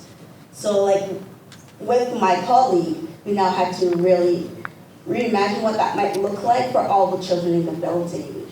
So having those conversations around stress management is really important. Having that wraparound support, we have social worker there. We have nurses there, we have a couple, and we also have nursing students, so we work as a unit. And we go in and we have those conversations. We bring in community organizations, and again, this is also very new for me, but my hope is for it to be reflective and knowing what I don't know way to find those people, so that making sure that students' needs are being met. So those things are really important. So social emotional learning piece is really important. You know, ensuring the nutrition, all those pieces, sleeping, everything are intact. Okay, we'll just do one more small, yeah. Parents are the ones who know their children best, so I think stay in tune, communicate with and observe your children and to know how they're doing, check in with them, and don't deny or be in denial about mental health issues, because there really is no shame in that. Yeah. And lots of students are having anxieties or mental health breakdowns, so be willing to acknowledge and to reach out and get the help. And practically, you may not know every resource in a school. I mean, there are social work, there are CYWs, there are psychologists, but you may not know that. So if you don't know that, and you can't necessarily access them directly, start with your guidance counselor, or start with your principal, or start with your vice principal, and they will help you navigate. But the first thing is to be always observing what's going on with my child. Is there new behavior? Are they saying and doing things that are concerning? You know, and in local terms, I consider it a bit off or weird. Okay, I may feel uncomfortable about acknowledging it, but for the good of my child, I think it's best just to check it out and start inquiring and get the help. And always remember, there is no shame in having mental health issues. Okay. Thank you. Do we have time to ask for questions from the audience? One question. We have one question. Any question from the audience? Okay, go ahead. My question for you guys is, how do we approach you without coming off as aggressive? Because I try to ask my teachers for help. I try to talk to my guidance counselors and things. And the first thing they're always telling me is, oh, your tone. It's not what you're saying. It's how you're saying it. And I understand that sometimes my tone might be wrong, but how do I get them to still listen to me even though my tone is off? Good question. That is an excellent question, and that's a story I hear often. Yeah. And I've worked with a lot of students and navigate. So I would suggest to you, develop a good relationship with somebody in the building. Is it a CYW? Is it your vice principal? And say exactly that to them. I know sometimes my tone may come across, so I want you to help me to navigate. And could we even develop a script or, you know, just the wording? And when you have that conversation with the person, you can even start with that. Miss or sir, I really want to express myself, and I don't want to come across, and you may think my tone, but that is not my intention. I don't mean that. So if you feel that, could you just do me a favor and just dismiss that, because that's not where I'm going? I really just want to express where I'm. Sometimes if you just say that you have that self-awareness, so that they can't come back and use that, because you've already put that on the table. You've already put that on the table. Because what you really want is your message to be heard. And I've seen it way too many times. I've counseled a lot of Black parents. I've given them script. Like when you go in there, make sure that you're focusing on what you need so you're not going to be dismissed. Because I've seen it happen. You know, the focus is on how rude or aggressive this parent was, and the valid concerns were never met, right? And they're valid concerns cloaked in anger. But sadly, people who don't want to deal with your issues will focus on the anger, right? So put it on the table, I would say too. Okay, thank you so much. I'm really happy that you are able to come out to talk to parents and to students today. What you have to say is very invaluable because what you had to say today was very invaluable because I've been in your schools, I've walked your walk, and I know the journey that we want the students to be on. And believe me, the students that we're seeing in the schools that right now, the black students, are not on the journey that we want them to be. And we are going to do everything we can to continue to push forward and future-proof them so that they are grounded in their life. So thank you so much for what you have to offer. And they're going to be around, so if you have any more questions, do feel free to ask. Thank you.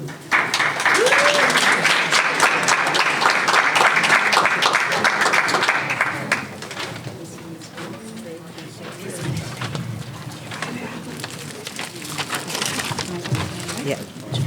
Okay, I'm back. Do you guys know what that means? What does it mean? Gift cards. Right. We love free things.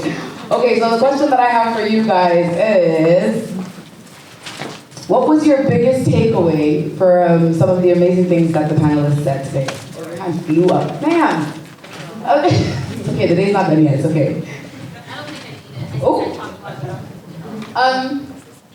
One of the biggest takeaways that I learned today is to always ask questions and to not be afraid to ask questions. And even though I might ask it in a rude or argumentative tone, that my question should still be answered because it was asked. Period. She said what she said. No worries. Hey, what's your name? It's Faith. Thank you, Faith. Appreciate it. Big round of applause for Faith. Okay, so next up we have our IT alumni. Ooh. So can I please get to the stage Stephen, who is from Amazon. Big round of applause for Stephen. And then we also have Nikechi, who is a tech executive. For alumni. No. Oh, sorry, panelists. That's not my fault. Panelists. She's like, I'm not an alumni. Woo! Okay. I just want you to know that we have really powerful, dynamic people here. Now, I don't know, it's interesting that I called out to a few people who I met last week at a conference, and I was so pleased when these two answered right away. And, I'll be there. And then I'm learning great things, like I'm in the midst of powerful people here. I mean, executives, top executives and, top IT people. So we're really blessed. I'm not kidding. Guys, we're blessed to have them. Let's really clap in before they begin. Thank you so much. Okay. Hey guys, how's it going? Fantastic. How are you? I'm great, thank you. Also loving the hair. Well, thank you. Yes. Appreciate that. So can you please start off by just telling folks who you are and what you do? So I like to introduce myself in two ways. So I'll start with my value statement. My mission in life is to help 1 billion people in this world think in ways that are empowering. And the way I do that is really about, I know we talked about it earlier when Mr. Subban was speaking about how I show up. And so I do have an organization that is called Empowered in My Skin. And I truly do believe that my mission in this world and the value that God has put in my life is to make everything better simply because it passed by me. And so that informs how I lead, it informs how I show up, and informs how I, how I'm a friend, a sister, so I'm really excited about that. And then what I'm paid for is I'm an executive. I'm a vice president of technology operations and services and cloud transformation. I know that's a really large title, but essentially the company I work for is Export Development Canada. It's my first government job. I was at TD just prior, also in technology my entire life. But now I'm having this great opportunity to run IT for the entire organization. And what Export Development Canada does for Canada is we help small, medium, and large-sized businesses export internationally. So we're backed by Team Canada. We are a Crown corporation, but I think what I love about where I am is the meaningful mission, right? Like, so everything I get to do every day to supply technology services to the organization is to also help them, help Canadians thrive and to take their products, their dreams, their, you know, the things that they're like, that they're creating and ideating in life and take that around the world. And so, yes, I have the pleasure of leading a great big team at Expert Development Canada to deliver that for the organization. No, big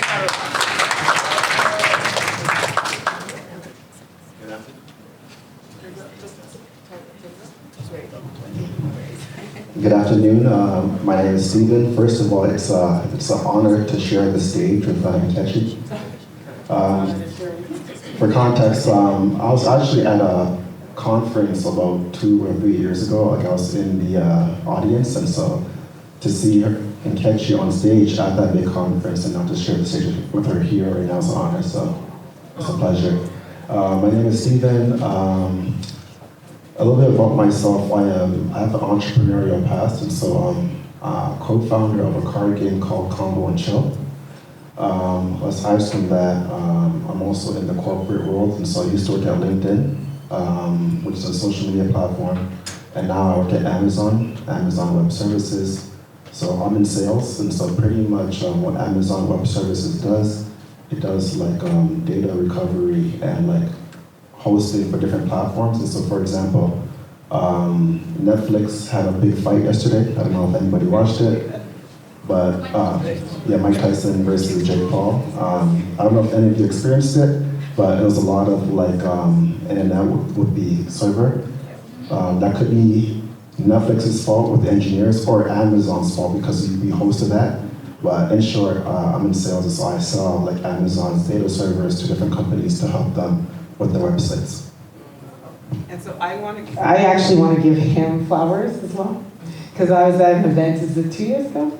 Yeah, and I won. I like winning. And I won this prize, and I won one of his games, curated. I think you grew it in COVID, right?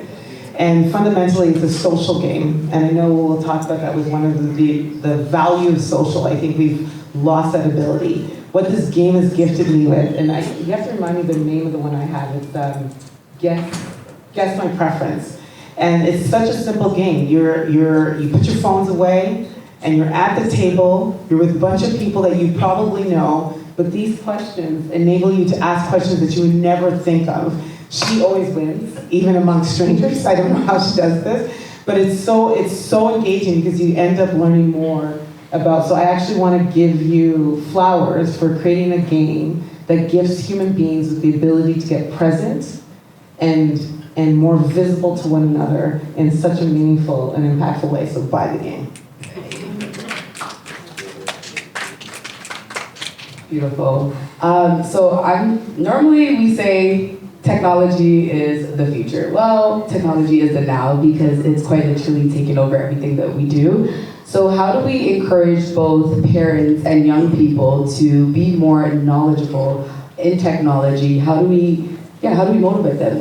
Especially for the parents. I know a lot of our young people are already tech savvy, especially like with gaming or going on their phones, social media. But how do we translate that and turn it into a way where they can like hone those skills and actually do something with it in the future? Yeah, so I'd say for parents, just being kept up to date with the different trends, and how to do so is by, I'd say personally, podcasts. And so like there's different like technology podcasts or business podcasts that I find to be really helpful. So if I listen to, hey, generative AI or OpenAI or ChatGPT is like probably the most popular thing right now in tech. And then next week there's like a ChatGPT competitor. You know, if I'm a parent, I'm going to be aware about that, but then I can tell my young ones, hey, check out this, new like chatbot, and maybe you can put me on. You can test it out. Let me know what it is, so I'm also, up to date with the current trends, so that I have an advantage in terms of, the workforce as I progress. And so I'll say podcasts, at least for me, is like really effective to be kept up to date with the different IT trends. So I'm going to go way back because I think my way back is still relevant on today. So when I was 6 years old, today I'm 52, my dad was an engineer, and I have a brother, and he wasn't really about playing with Cabbage Patch Kids, right? Even though I had a black one, but he just wasn't about that. So, but he was interested in computers, and my dad had bought him a computer, and anyone that, like Atari, Commodore 64, those are the, you wouldn't even know, you're so young. But so I actually learned how to code from the age of 6, so I got really, really interested. And why I share that and sort of that backstory is I've never ever stopped being in tech. And so fast forward now, a few number of decades to where I am on today. What I would share with you is really no different, very similar to what he's saying. It's about what we are capable of putting in front of people, putting it in their hands. Technology is not necessarily something that you need to go to school and learn. It's so readily available. It is in absolutely everything that we do. So it's about figuring out what is it that your child's really interested in, and then how can you leverage technology to expose that more to them. I think there's nothing better than asking a child, what is it that you want to solve in this world? And the reason I say this is because there are so many young examples of kids that are entrepreneurs before they turn 13. I've gotten business cards from young kids. My youngest mentee came to me at the age of 15, and she was already working at MIT as a young intern.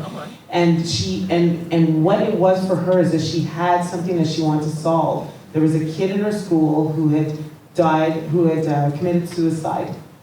And she said that she didn't want anyone else in her school to ever experience that again. And so she was on a mission to figure out how do we detect mental health by watching social media practices in kids. And so she's kind of devoted her life to this, and then she reached out to me. So support, to further that, yes, there's podcasts, there's YouTube these days is so simple. Tech is so available for everyone to figure it out. But beyond that, it's also how can you expose your kid to networks? How can you do the work that maybe they're shy to do and reach out to people on LinkedIn and say, hey, would you be willing to mentor my kid? I mean, I will be honest with you, when Lauren reached out to me, the fact that it had youth, I was in. You know what I mean? Even before I really Googled YAAACE to really understand what they were doing, I'm like, if I can use my life to make a kid's life better, and so that they're not in the same kind of position I'm in now, then I'm going to devote my time to that. So as parents, there are a lot of other humans like myself who want to do that. So, expose your kid to great networks, do the work to reach out to people that are doing their things in tech, and that can help your child take a dream that they have or a desire that they have, and to really expose them to something that's really true and meaningful. That was incredible. Thank you. Yeah, that's really clapping. Yeah, figure out. So I see a lot of young folks in the room as well. The next question that I have for the both of you is, what are some of the skills that you are looking for if you were to hire someone to be a part of your team or part of an internship possibly? What are some of the things that you're looking for these young people, and some tips for them to apply for future opportunities? I'll say the first skill is curiosity. Again, this new technology is coming out literally every single day. And so doing that, trial of that new gaming platform, or that new trial of that new GPT as an example. So definitely curiosity. Number two, I'd say definitely a person that is hungry and actually wants to take action as quickly as possible. And so being able to get in the weeds, try, and if you do fail fast. Not even failure, you're still learning. And so it's about putting your curiosity into action, because that's the best way to really understand, okay, this is what this technology does, here are the opportunities, and if it doesn't work out, okay, for the next time I try out this new technology, it'll be a lot better. So number one is curiosity, number two is actually being involved in action as quickly as possible.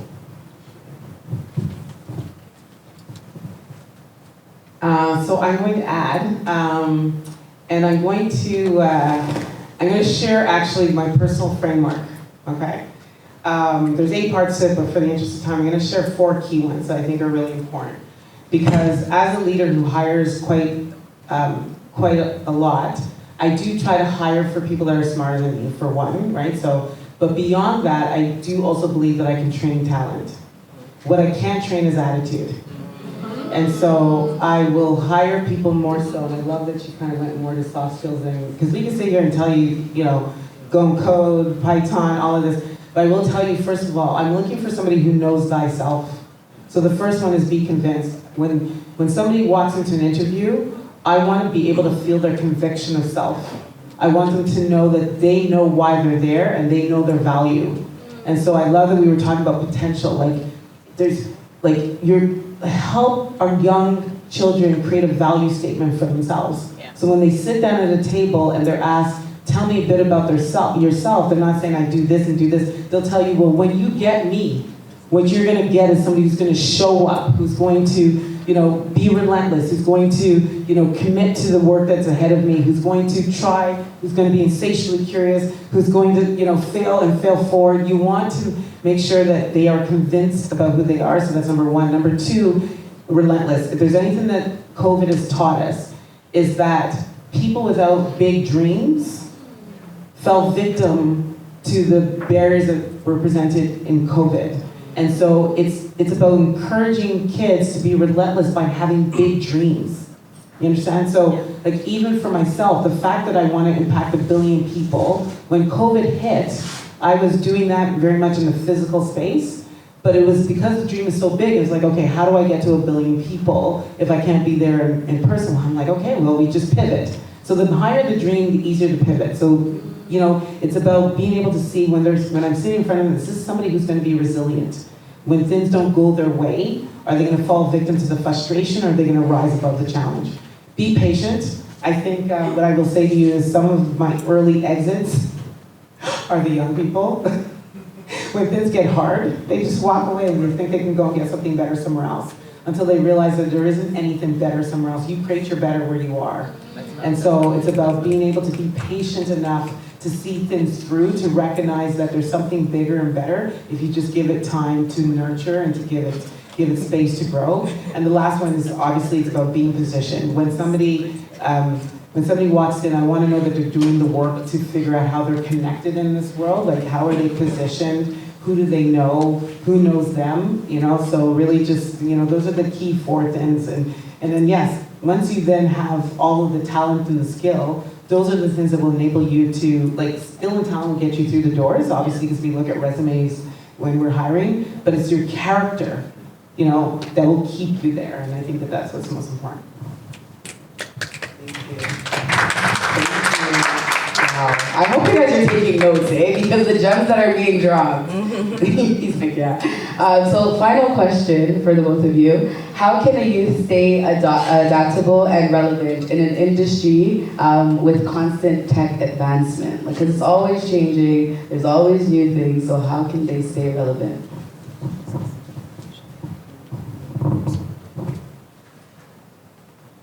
So I'm going to piggyback after what you said.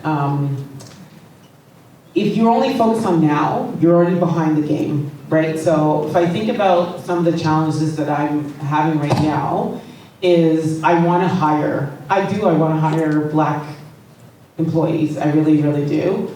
The challenge is that they're not in the pipeline a lot, right? And so I'm trying to figure out creatively, where I don't want to have to go into high schools, because I will never, ever see that pipeline come through.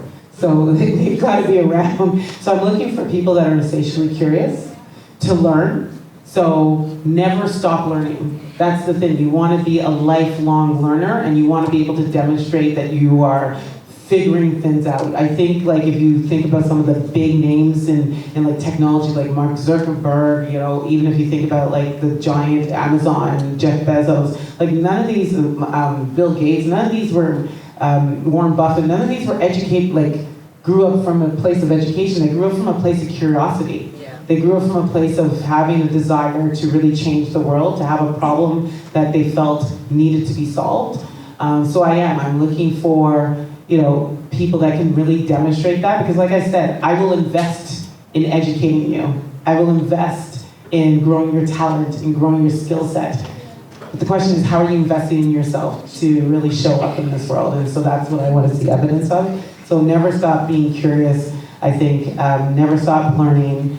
And then just having this insatiable desire to want to do something meaningful in this world, I think will take them really far.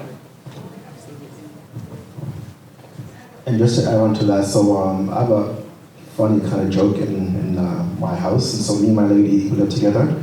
And like in our house, we say, it's either you grow or go. So, so grow or go. And like, if you think about that, how are we growing each other? How are we growing individually? Or again, as a metaphor, you gotta go.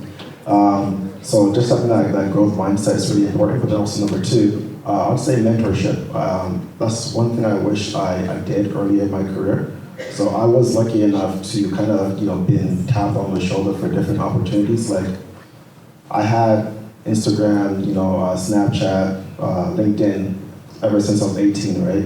Never in my life would I think that I could even work at these companies. But it took somebody to reach out to me. It was actually a black woman to reach out to me to say, hey, Stephen, would love you to, well, it was at a networking event where I met her. And then to Nkechi's point, it was more so that organic conversation that led to her reaching out to me to say, I want you to join my team at LinkedIn. And so if not for that, I never would have thought I could even work at a company like in big tech. And so I would say be more intentional in terms of, mentorship opportunities, but going out to different networking events, different volunteering events as well to meet people as a way to, help grow and build. So I'll say grow or go, and then also mentorship as well. Absolutely. I think it's so important, especially mentorship and learning more about yourself, your likes, your dislikes, and just not being afraid to put yourself out there. And going back to what both of you said, continuing to learn, because we're always going to be learning and growing. And if you can't do that, then you got to go, right? So thank you guys so much. It also speaks to our career exploration initiative that we have here at YAAACE, where we're trying to expose young people to different career paths, because we all know if you can see it, then you can be it. As my shirt says, representation matters. So thank you guys so much for taking the time to come out here today and speak to these lovely individuals. I hope you guys took your notes and you took things away. Big round of applause. Thank you guys again so much. If you don't know them, get to know them, okay? Thank you very much. It's a pleasure. Thank you very much. Thank you so much. Okay, so quickly, we're almost done, guys, I promise. But I didn't forget, I got one ride. That's my bad. Got it. Okay, we'll do the next panel really quickly. This is a giveaway? Okay, wait, never mind, hold up, wait a minute. I got a giveaway for a young person. They're looking at me like, what are you walking close up to me for? All right, so the question for you guys is, what's one thing that you learned today? Out of the whole day, what's one thing that you learned? Who wants to answer? You want to say it? You want to say it? You want to whisper in my ear and say it? She said no. Okay, yeah, it's okay, I respect that. One thing I learned today is if you have questions about what you want to do in the future, you must always ask and communicate. Beautiful. And what's your name? Thank you so much. Big round of applause. Okay, so next I'm going to call Mark up to the stage is Mark still in the room? Never mind. So next up I'm going to call Sarah to the stage to introduce our alumni, CW Jeffrey students. And Sarah is actually one of our social workers here at YAAACE. So give her a big round of applause. Yes, big up yourself, Sarah. Okay, so as you see, I'm not Mark. I'm Sarah. So in regards to the alumni students, I personally don't know your names, but I assume you're sitting right in front of me. So please come and sit with me up here. Let's give a round of applause.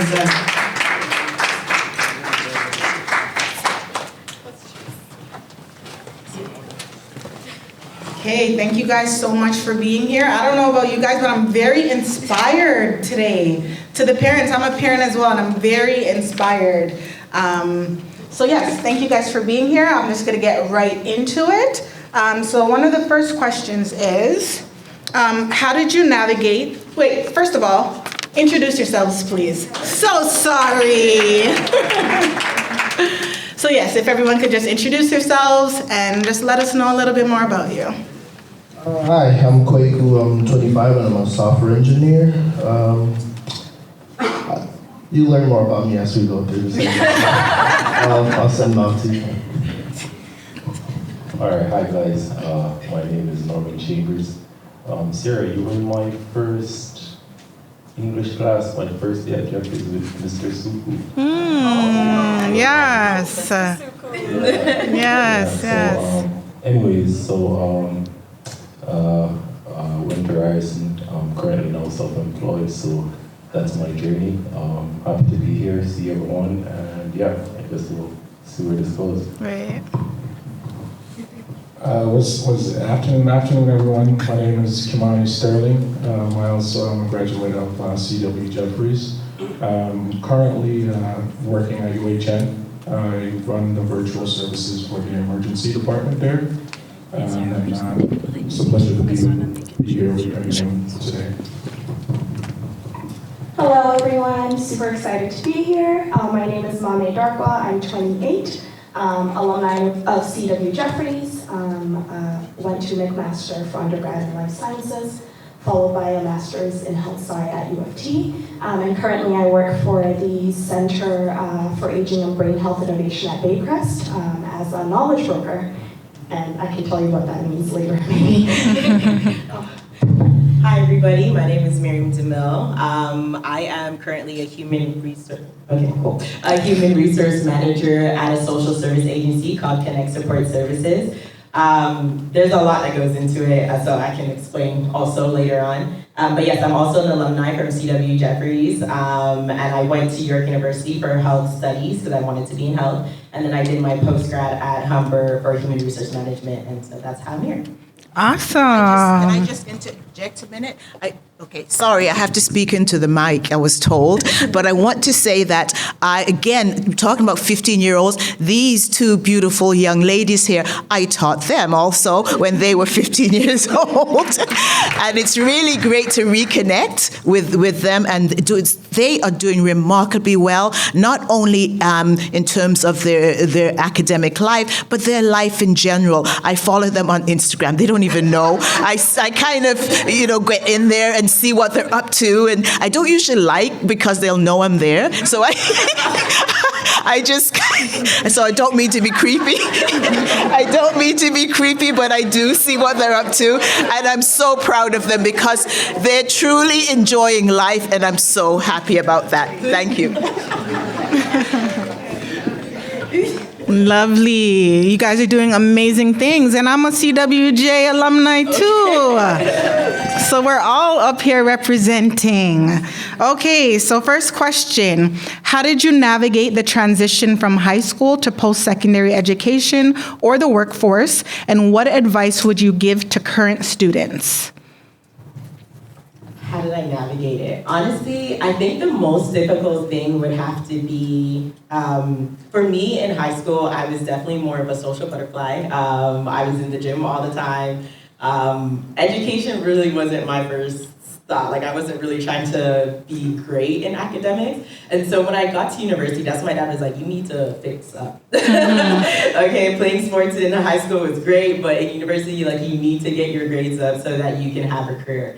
And so going into university, I thought that I just needed to focus on academics. And so that's what I did, but I also needed an outlet. So it was a bit hard for me because I was just like, okay, I just have to go home and study. But I was finding it really difficult to just stay focused. And so what I ended up doing was I joined a social committee. And I ended up being the vice president of athletics there. And so that was my outlet. So I was able to play sports and intramurals, and I was able to still socialize, but that also helped with my resume. And that also helped me just to keep my grades up because I was able to learn time management skills. and just focus on the small goals rather just being like, okay, I need to get A's just to get to wherever I needed to be. And with doing that and being in sports and being in all my social clubs, I was able to network and meet other people. And it just helped me just develop all these other skills that just helped me in my future when I went into the workforce.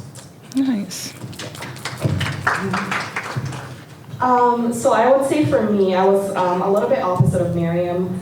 I was a bit of a bookworm, being, a first-generation immigrant, coming from an African home. I had a lot of pressure on me to perform very well, like academically. In high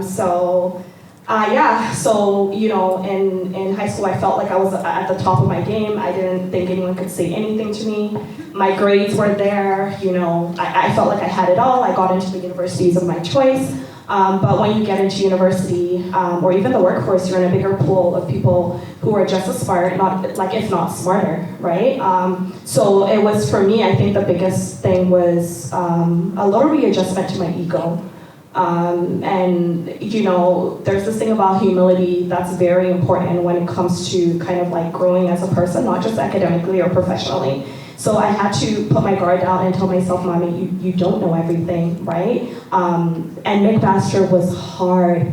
Oh my God, ask anyone that was at McMaster first year life sciences, it was hard.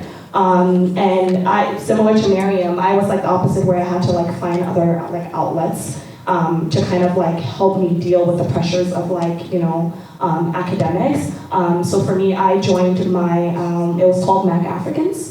And at that time, we had a very small Black community at McMaster, but an even smaller African community. And it was just about, helping other Black students on campus learn more about their culture, and also in that way supporting one another in regards to our dreams, right? So I think for me, overcoming, it's just an ego thing. I think like Nkechi said, it's just being like a sponge and being willing to learn and talking to as many people as possible. In my first year, first semester was like really hard. I did a lot of crying in my room, feeling bad for myself. There was feelings of a lot of, imposter syndrome. Gosh, that happens a lot, especially being a Black woman in a room full of white faces. Like all of a sudden coming from, North York and going into spaces like that, I did not feel good enough. So rather than feeling bad for myself, I had to really sit down with myself and let go of those like egotistical thoughts, and really find people in my community that were willing to support me and help me. And shout out to Miss Luby Cross. Oh my gosh, shout out to Miss Luby Cross.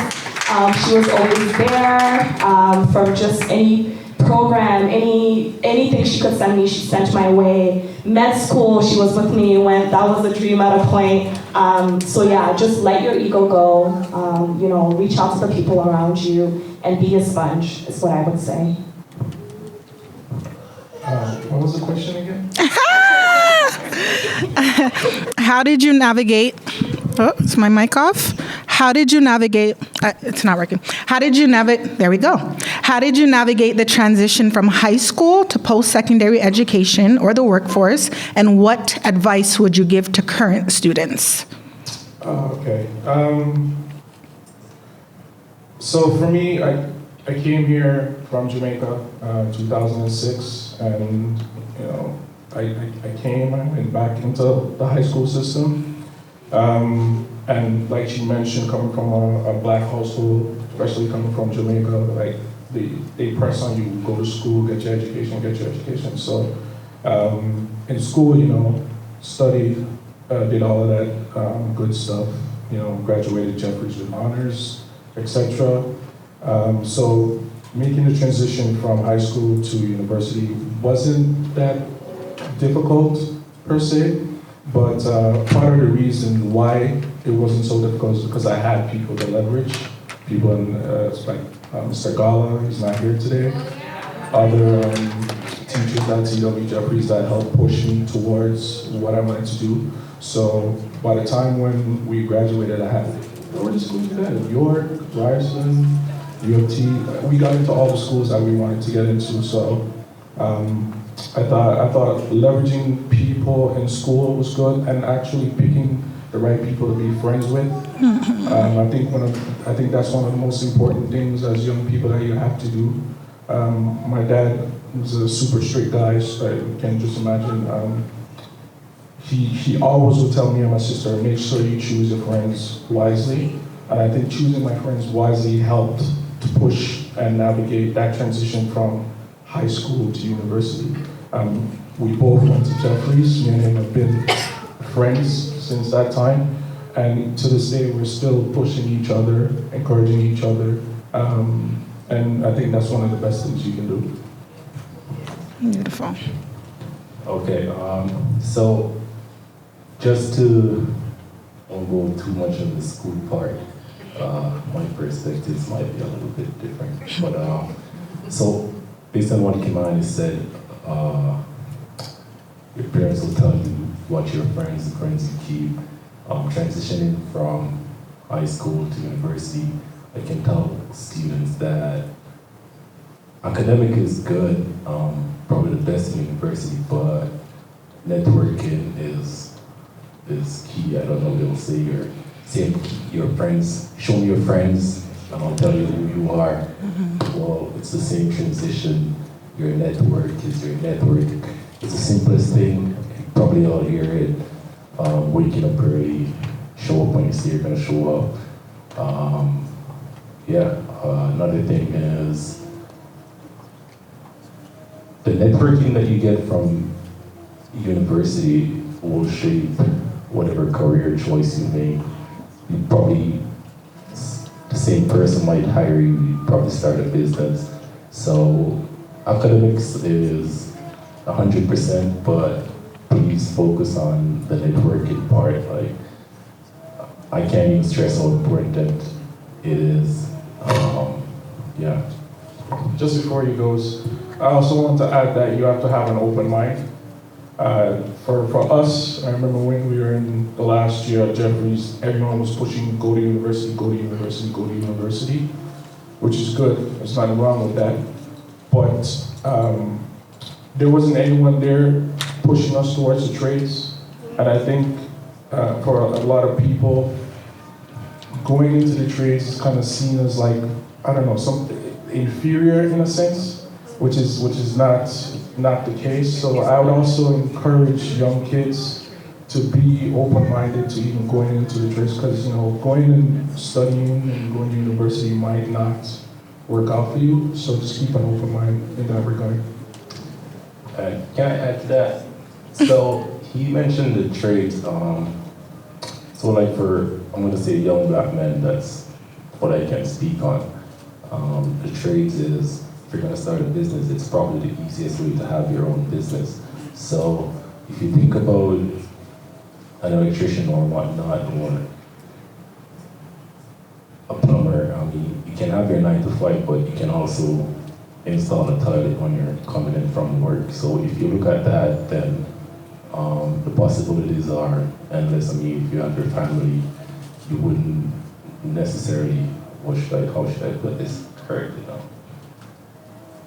Well, basically that's what I'm trying to say, that be open-minded, as you said, towards the trades. For Canada, to own a business is good, and all you need to do is sell $1, and think about how hard that is to sell $1 to say, okay, I have a business already. So just keep in mind that the trades is the safest way, or I'm going to say the easiest way to say, have a business, start a business, and for career-wise, thanks. The question was transition to uni and uni to workforce, right? Exactly. So How did you navigate? I guess I'll start with transition to uni, which that was nothing short of a train wreck, I'd say, only because throughout all of high school, I was one to never really study, and miraculously I got by. Like, I only ever really studied beginning of grade 12 when I found out physics wasn't as easy as I thought it would be. So I guess I'll leave it up to the grace of God. Most stuff came to me naturally. I went to uni expecting the same thing, not to study, get 80, 90s. It worked for like 1 month. Until I'll never forget, I got what's it called? Mathematical proofs. It's a math essentially, where the midterms were 10%. I'm coming in like, oh, I haven't studied, I'm still getting good marks. I left that with a 0.5 out of 10, so yeah, that's crazy. That's when I'm like, yeah, this is real. Like, money is going into this is your future, take it serious, and that's also one thing I do regret in high school. And I completely agree with, sorry, I'm being honest, sorry. Came on, okay. I completely agree with them. Surround yourself with people who want to do well, because in high school we didn't take anything seriously. We were just there for fun, and it kind of you don't realize it, but it leaks into your life in the sense that we didn't really try, and then you think back at it, it's cool not to try, but I'm telling you now, try. In anything you do, try your best, try your hardest, because it affects other factors in your life that you never realized. So yeah, transition to high school to university was tough, and it was a rude awakening. But one thing I also add on top of that too is I generally do think people should get like a 1 year break before starting university or whatever after school, because you're just children and you're just pushed into the world. You don't really know what you want to do. Like it's all of a sudden, show up to school at this time, do this course, here to just freedom. And sometimes you generally don't know what to do with it, and it can dictate the rest of your life. So there's that. And then after the transition from university to the workforce was even more of a rude awakening, because you're applying everywhere and you're like, I have a degree from U of T, no, like why is no one hiring me? And it comes down to what you said, Kalichi, in the sense that, well, there's hundreds of other people you're graduating with, not even from U of T, other schools, smarter people than you. What distinguishes you? And 100% comes down to character. And that's what I've realized, transition from the workforce from high school to university, character. And I want to build on to something you said, networking too, networking. To be able to network, like, you have to be able to put yourself out there, put your best foot out there, get to generally know people and their interests, and create a network that way. So, yeah, that would be my answer to that question. Question, is there any student here that's at the stage where they're looking to go to university? Like, so? Okay, so one of the things you should be aware of, in high school, teachers are a lot more hands-on. It's not like that in university. No one's gonna tell you what to do. No one's gonna ask you to do your assignment, etc., etc. It's all on you. I think that's the biggest adjustment I had to make. A lot of my friends had to make. Okay. So just keep that in mind. Practice from now being responsible, managing your time, being organized is super important. So yeah, I just wanted to add that to what my friend here just said. Okay, awesome. That was really great advice. So this is supposed to be our last question just because we're running short on time. And hopefully, but I want to ask you guys this, only because we're coming from the community of Jane and Finch, and we know that there are challenges that students will incur. So if you guys can keep it really short, because I'm not even supposed to ask this, okay? What, if any, specific challenges did you face growing up, and how did you overcome those challenges to achieve your goals? So if we could keep that really short, but just to give advice to the students who are here, who are dealing with challenges currently. Okay. Challenges growing up. I guess the main one, I'll go back to it, was like when you're young, I guess you don't realize it, but it's not cool not to try, in the sense that I'll go back to it. I just, again, never really applied myself because it all came naturally. But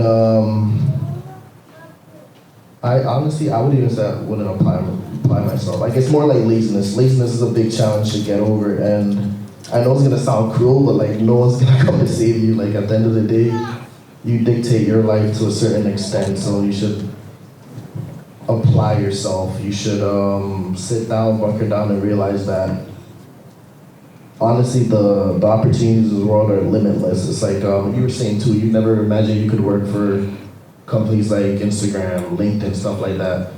nor did I. I never really imagined I'd be a software engineer. I was working for Ellis Dawn until recently, and I just never thought I'd be in positions like this. And yeah, the challenge is just overcoming laziness and not wanting to apply yourself, because I think where that stems from is there's nothing good's gonna come out of this. But when you do apply yourself, you realize honestly, the opportunities in this world are limitless.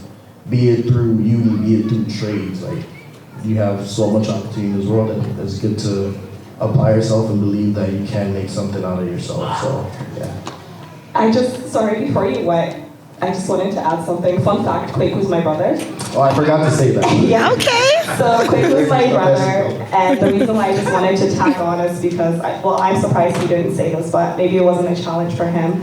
But I think a huge challenge we experience, and I bring the first generation immigrant stuff up because, when your family moves here, they're rebuilding, they're starting over, right? So a lot of the times they themselves didn't know how to navigate a lot of the systems when it comes to education, when it comes to even applying to university. We did it, again, with support from people like Ms. Ruby Cross, but we did it on our own, essentially. So that's a huge challenge, especially as parents. If you don't know what's going on, go out there and ask.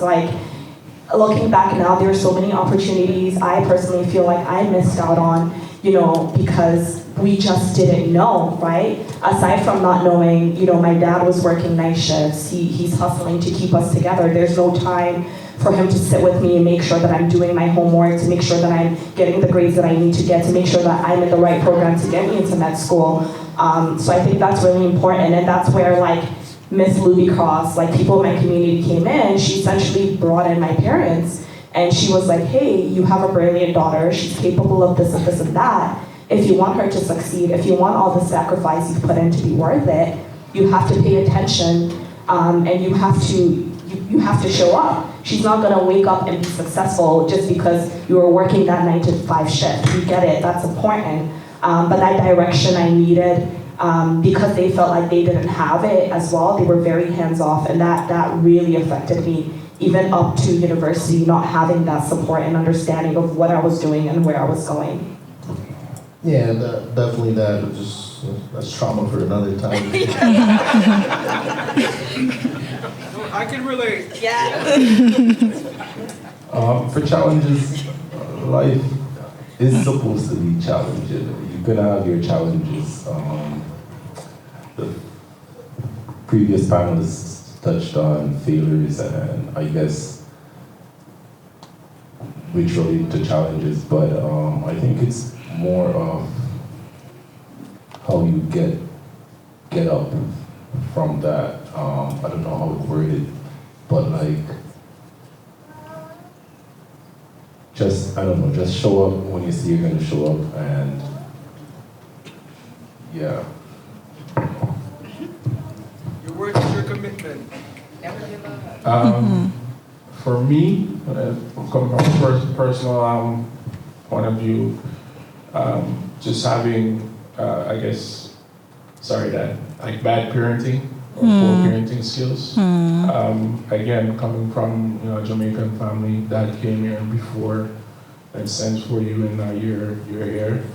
A lot of the times, I think parents coming from, especially his generation, because he's in his 70s now, they don't take the time to evolve and grow like their children are. So the things that you as a young person living in a new country you're exposed to, they're not necessarily exposed to that, and even if they are, sometimes they can be resistant to it. And I think that's one of the things I would say was a challenge for me. And with piggybacking off that, I would also say, as a young person, try not to live for your parents, because a lot of the times they went through life and they went through struggles and they didn't achieve what they wanted to achieve with their life, and then they try to live vicariously through you and try to push you towards certain things, and that I feel like that stunted my growth in many ways. So over the years, you know, we talked back and forth about this. We had to fight our way out of that and basically build our own lives, you know, follow our own path. But to this day, you know, I still butt heads with my pops because of that. We still have a good relationship because, you know, it's my dad. He was always there. But yeah, I'd say, you know, try not to live too much for your parents. They had their life, you have to live yours. And, you know, just believe in yourself and just truck on through. I would have to say I relate a lot to Mommy. This is my best friend of many years. And so I am also first generation Canadian, one of the oldest daughters. And so a lot of pressure was put onto me to just be successful. And to go to school and just essentially make sure I made money so that my parents would be settled and good. Yeah, right. And so, but the problem with that is, as I had spoken about it before, I'm not, like, I don't get 90s. She got the 90s. So I was compared to her, actually. It was, why are you not like Mommy? Mommy's getting to hundreds. And I'm here like, I'm just trying my best, and I just want to go play volleyball. And so a lot of my challenges was that I just didn't feel like anybody believed in me. And so that stemmed from my teachers. There was always like that one teacher who was just like, you could do it, Miriam, but there was so many other teachers who just didn't even want to try with me. And so I just basically gave up. And then it didn't help with my dad.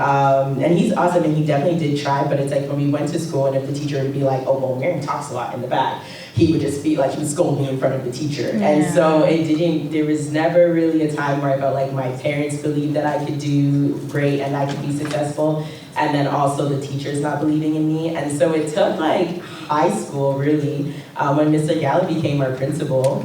And I think I got into a fight. Kids don't get into fights, okay? I think I got into a fight and Mr. Gala called my parents into the school and he basically just laid down the law to my parents, not to me. He told them that I was amazing and that I could be successful and that I could get great marks and I could just basically do anything that I put my mind to. And after that, that's basically when Mr. Gala started working with me just to get my marks up and just to figure out like what university I wanted to go to and what I wanted to do when I got older. And that's also where my dad's mindset also had changed. And I will never forget the first time that my dad told me that he was proud of me. And that was the day I remember crying because I was like, oh my gosh. And so my advice, honestly, to the parents is just to really encourage your kids and tell them how much you're proud of them and how much you believe in them. Because it really does make a difference. Because honestly, from that day, I just remember thinking like,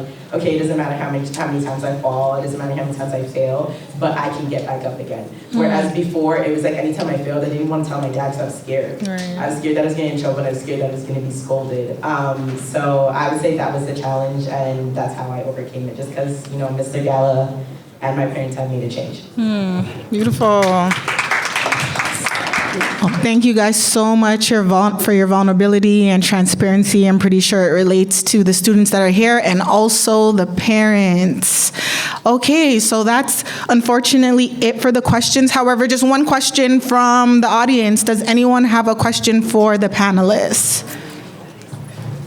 Yes, go ahead, Faith. My question is, how do you not focus on one thing and focus on everything else? Because right now in school, I go to Westview, they're telling me like, oh, you do health and wellness shit and we should do something in healthcare. But I don't want to do that at all. I want to be a lawyer. But it's kind of like once you have one thing going for yourself and you're good at it, they stop you from exploring to do everything else. And I don't want to do anything that has to do with healthcare. So how do I like rotate to do something for law, but not only focus on law and still explore on other things like trades and all this good stuff? Ooh, that's a really good question. And I think for me that resonates with me a little bit. Not the pressure from like, let's say, I'm guessing counselors, teachers, but from my parents. So, you know, there are quite a few doctors, you know, in my family. Right off the bat, you're good at science, you're going to med school. And so it took me a long time to get everyone's voices out of my head. I think one thing that helped me is like, while it's good to go to people for kind of like advice and navigating, one thing that really helped me realize it's one thing to recognize what your skills are, but passion is also really, really, really, really important, right? And so it's like, be realistic. If you yourself know you don't necessarily have the skills for something, you can always learn, right? You can always learn those skills, right? But I think for me, I would say personally, it's passion that takes you through. So if you know, it's law that you want to do, it might take more talking to people, but find that person that is willing to walk you through that. And sometimes it's like putting your foot down, right? Like I said, it may not be easy, but it's better to go into something you have the passion for that you may not necessarily have the skills for, because that passion is what is going to drive you to learn those skills, rather to go into something you have the skills for, but you might not excel, right? Because the passion is not there. So I think it sounds easier said than done. I'll say stand your ground. Because at the end of the day, as much as you're taking an advice, you also have to do the self-reflection yourself, right? I like when Nkechi was speaking, she started with, rather than like, my name is this, I do X and Y, she's like, this is my value and what I want to bring to the table. And I think as you're navigating, I think once you continue to remind yourself that, you will be fine. Thank you so much. So unfortunately, that is it for that. Thank you so much to the alumni. Thank you for your advice. Thank you for your transparency. And Faith, big up you for asking so many questions. I got to put you on the spot, okay? You're going places, okay? You're going places. All right, thank you guys so much. Thank you guys so much for coming through, and we hope to see your lovely faces again.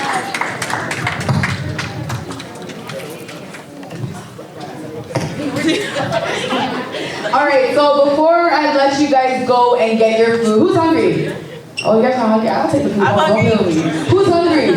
Me. Okay, so thank you guys so much for taking the time to come out today on a Saturday. Shout out to all the parents, all the youth, all the teachers, all the principals and educators. Big up yourselves, and yeah, big round of applause for all of you who came out today. So just really quickly, Ngozi Elizabeth Mbonu is also going to be selling her kids' books over there, her children's book. So please support her as well. These are amazing, and we all know reading is very, very, very important. So please get a book for your child or your friends or your siblings and support as well. And then lastly, can I get Miss Emma to the front, please? Miss Emma, to the front, please. Miss Emma, yep. Calling you out. Mommy, I know you're not going too far. Yeah, I need your voice. I need your voice. Hi, Miss Emma, how are you?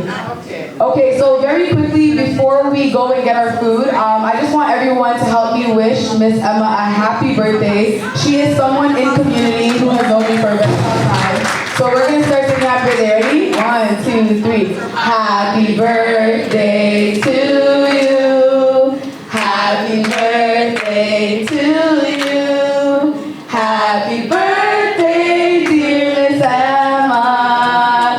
Happy birthday to you.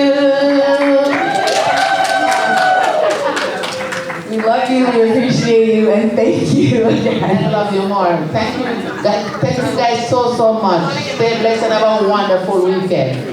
Y'all heard what she said. Okay, so please let them over there for some food, and thank you guys again. Please make sure to follow YAAACE on our Instagram page, YAAACE_SI, and support our podcast. We have the Safer Community podcast, as well as the YAAACE Time podcast on YouTube, so be there to check it out.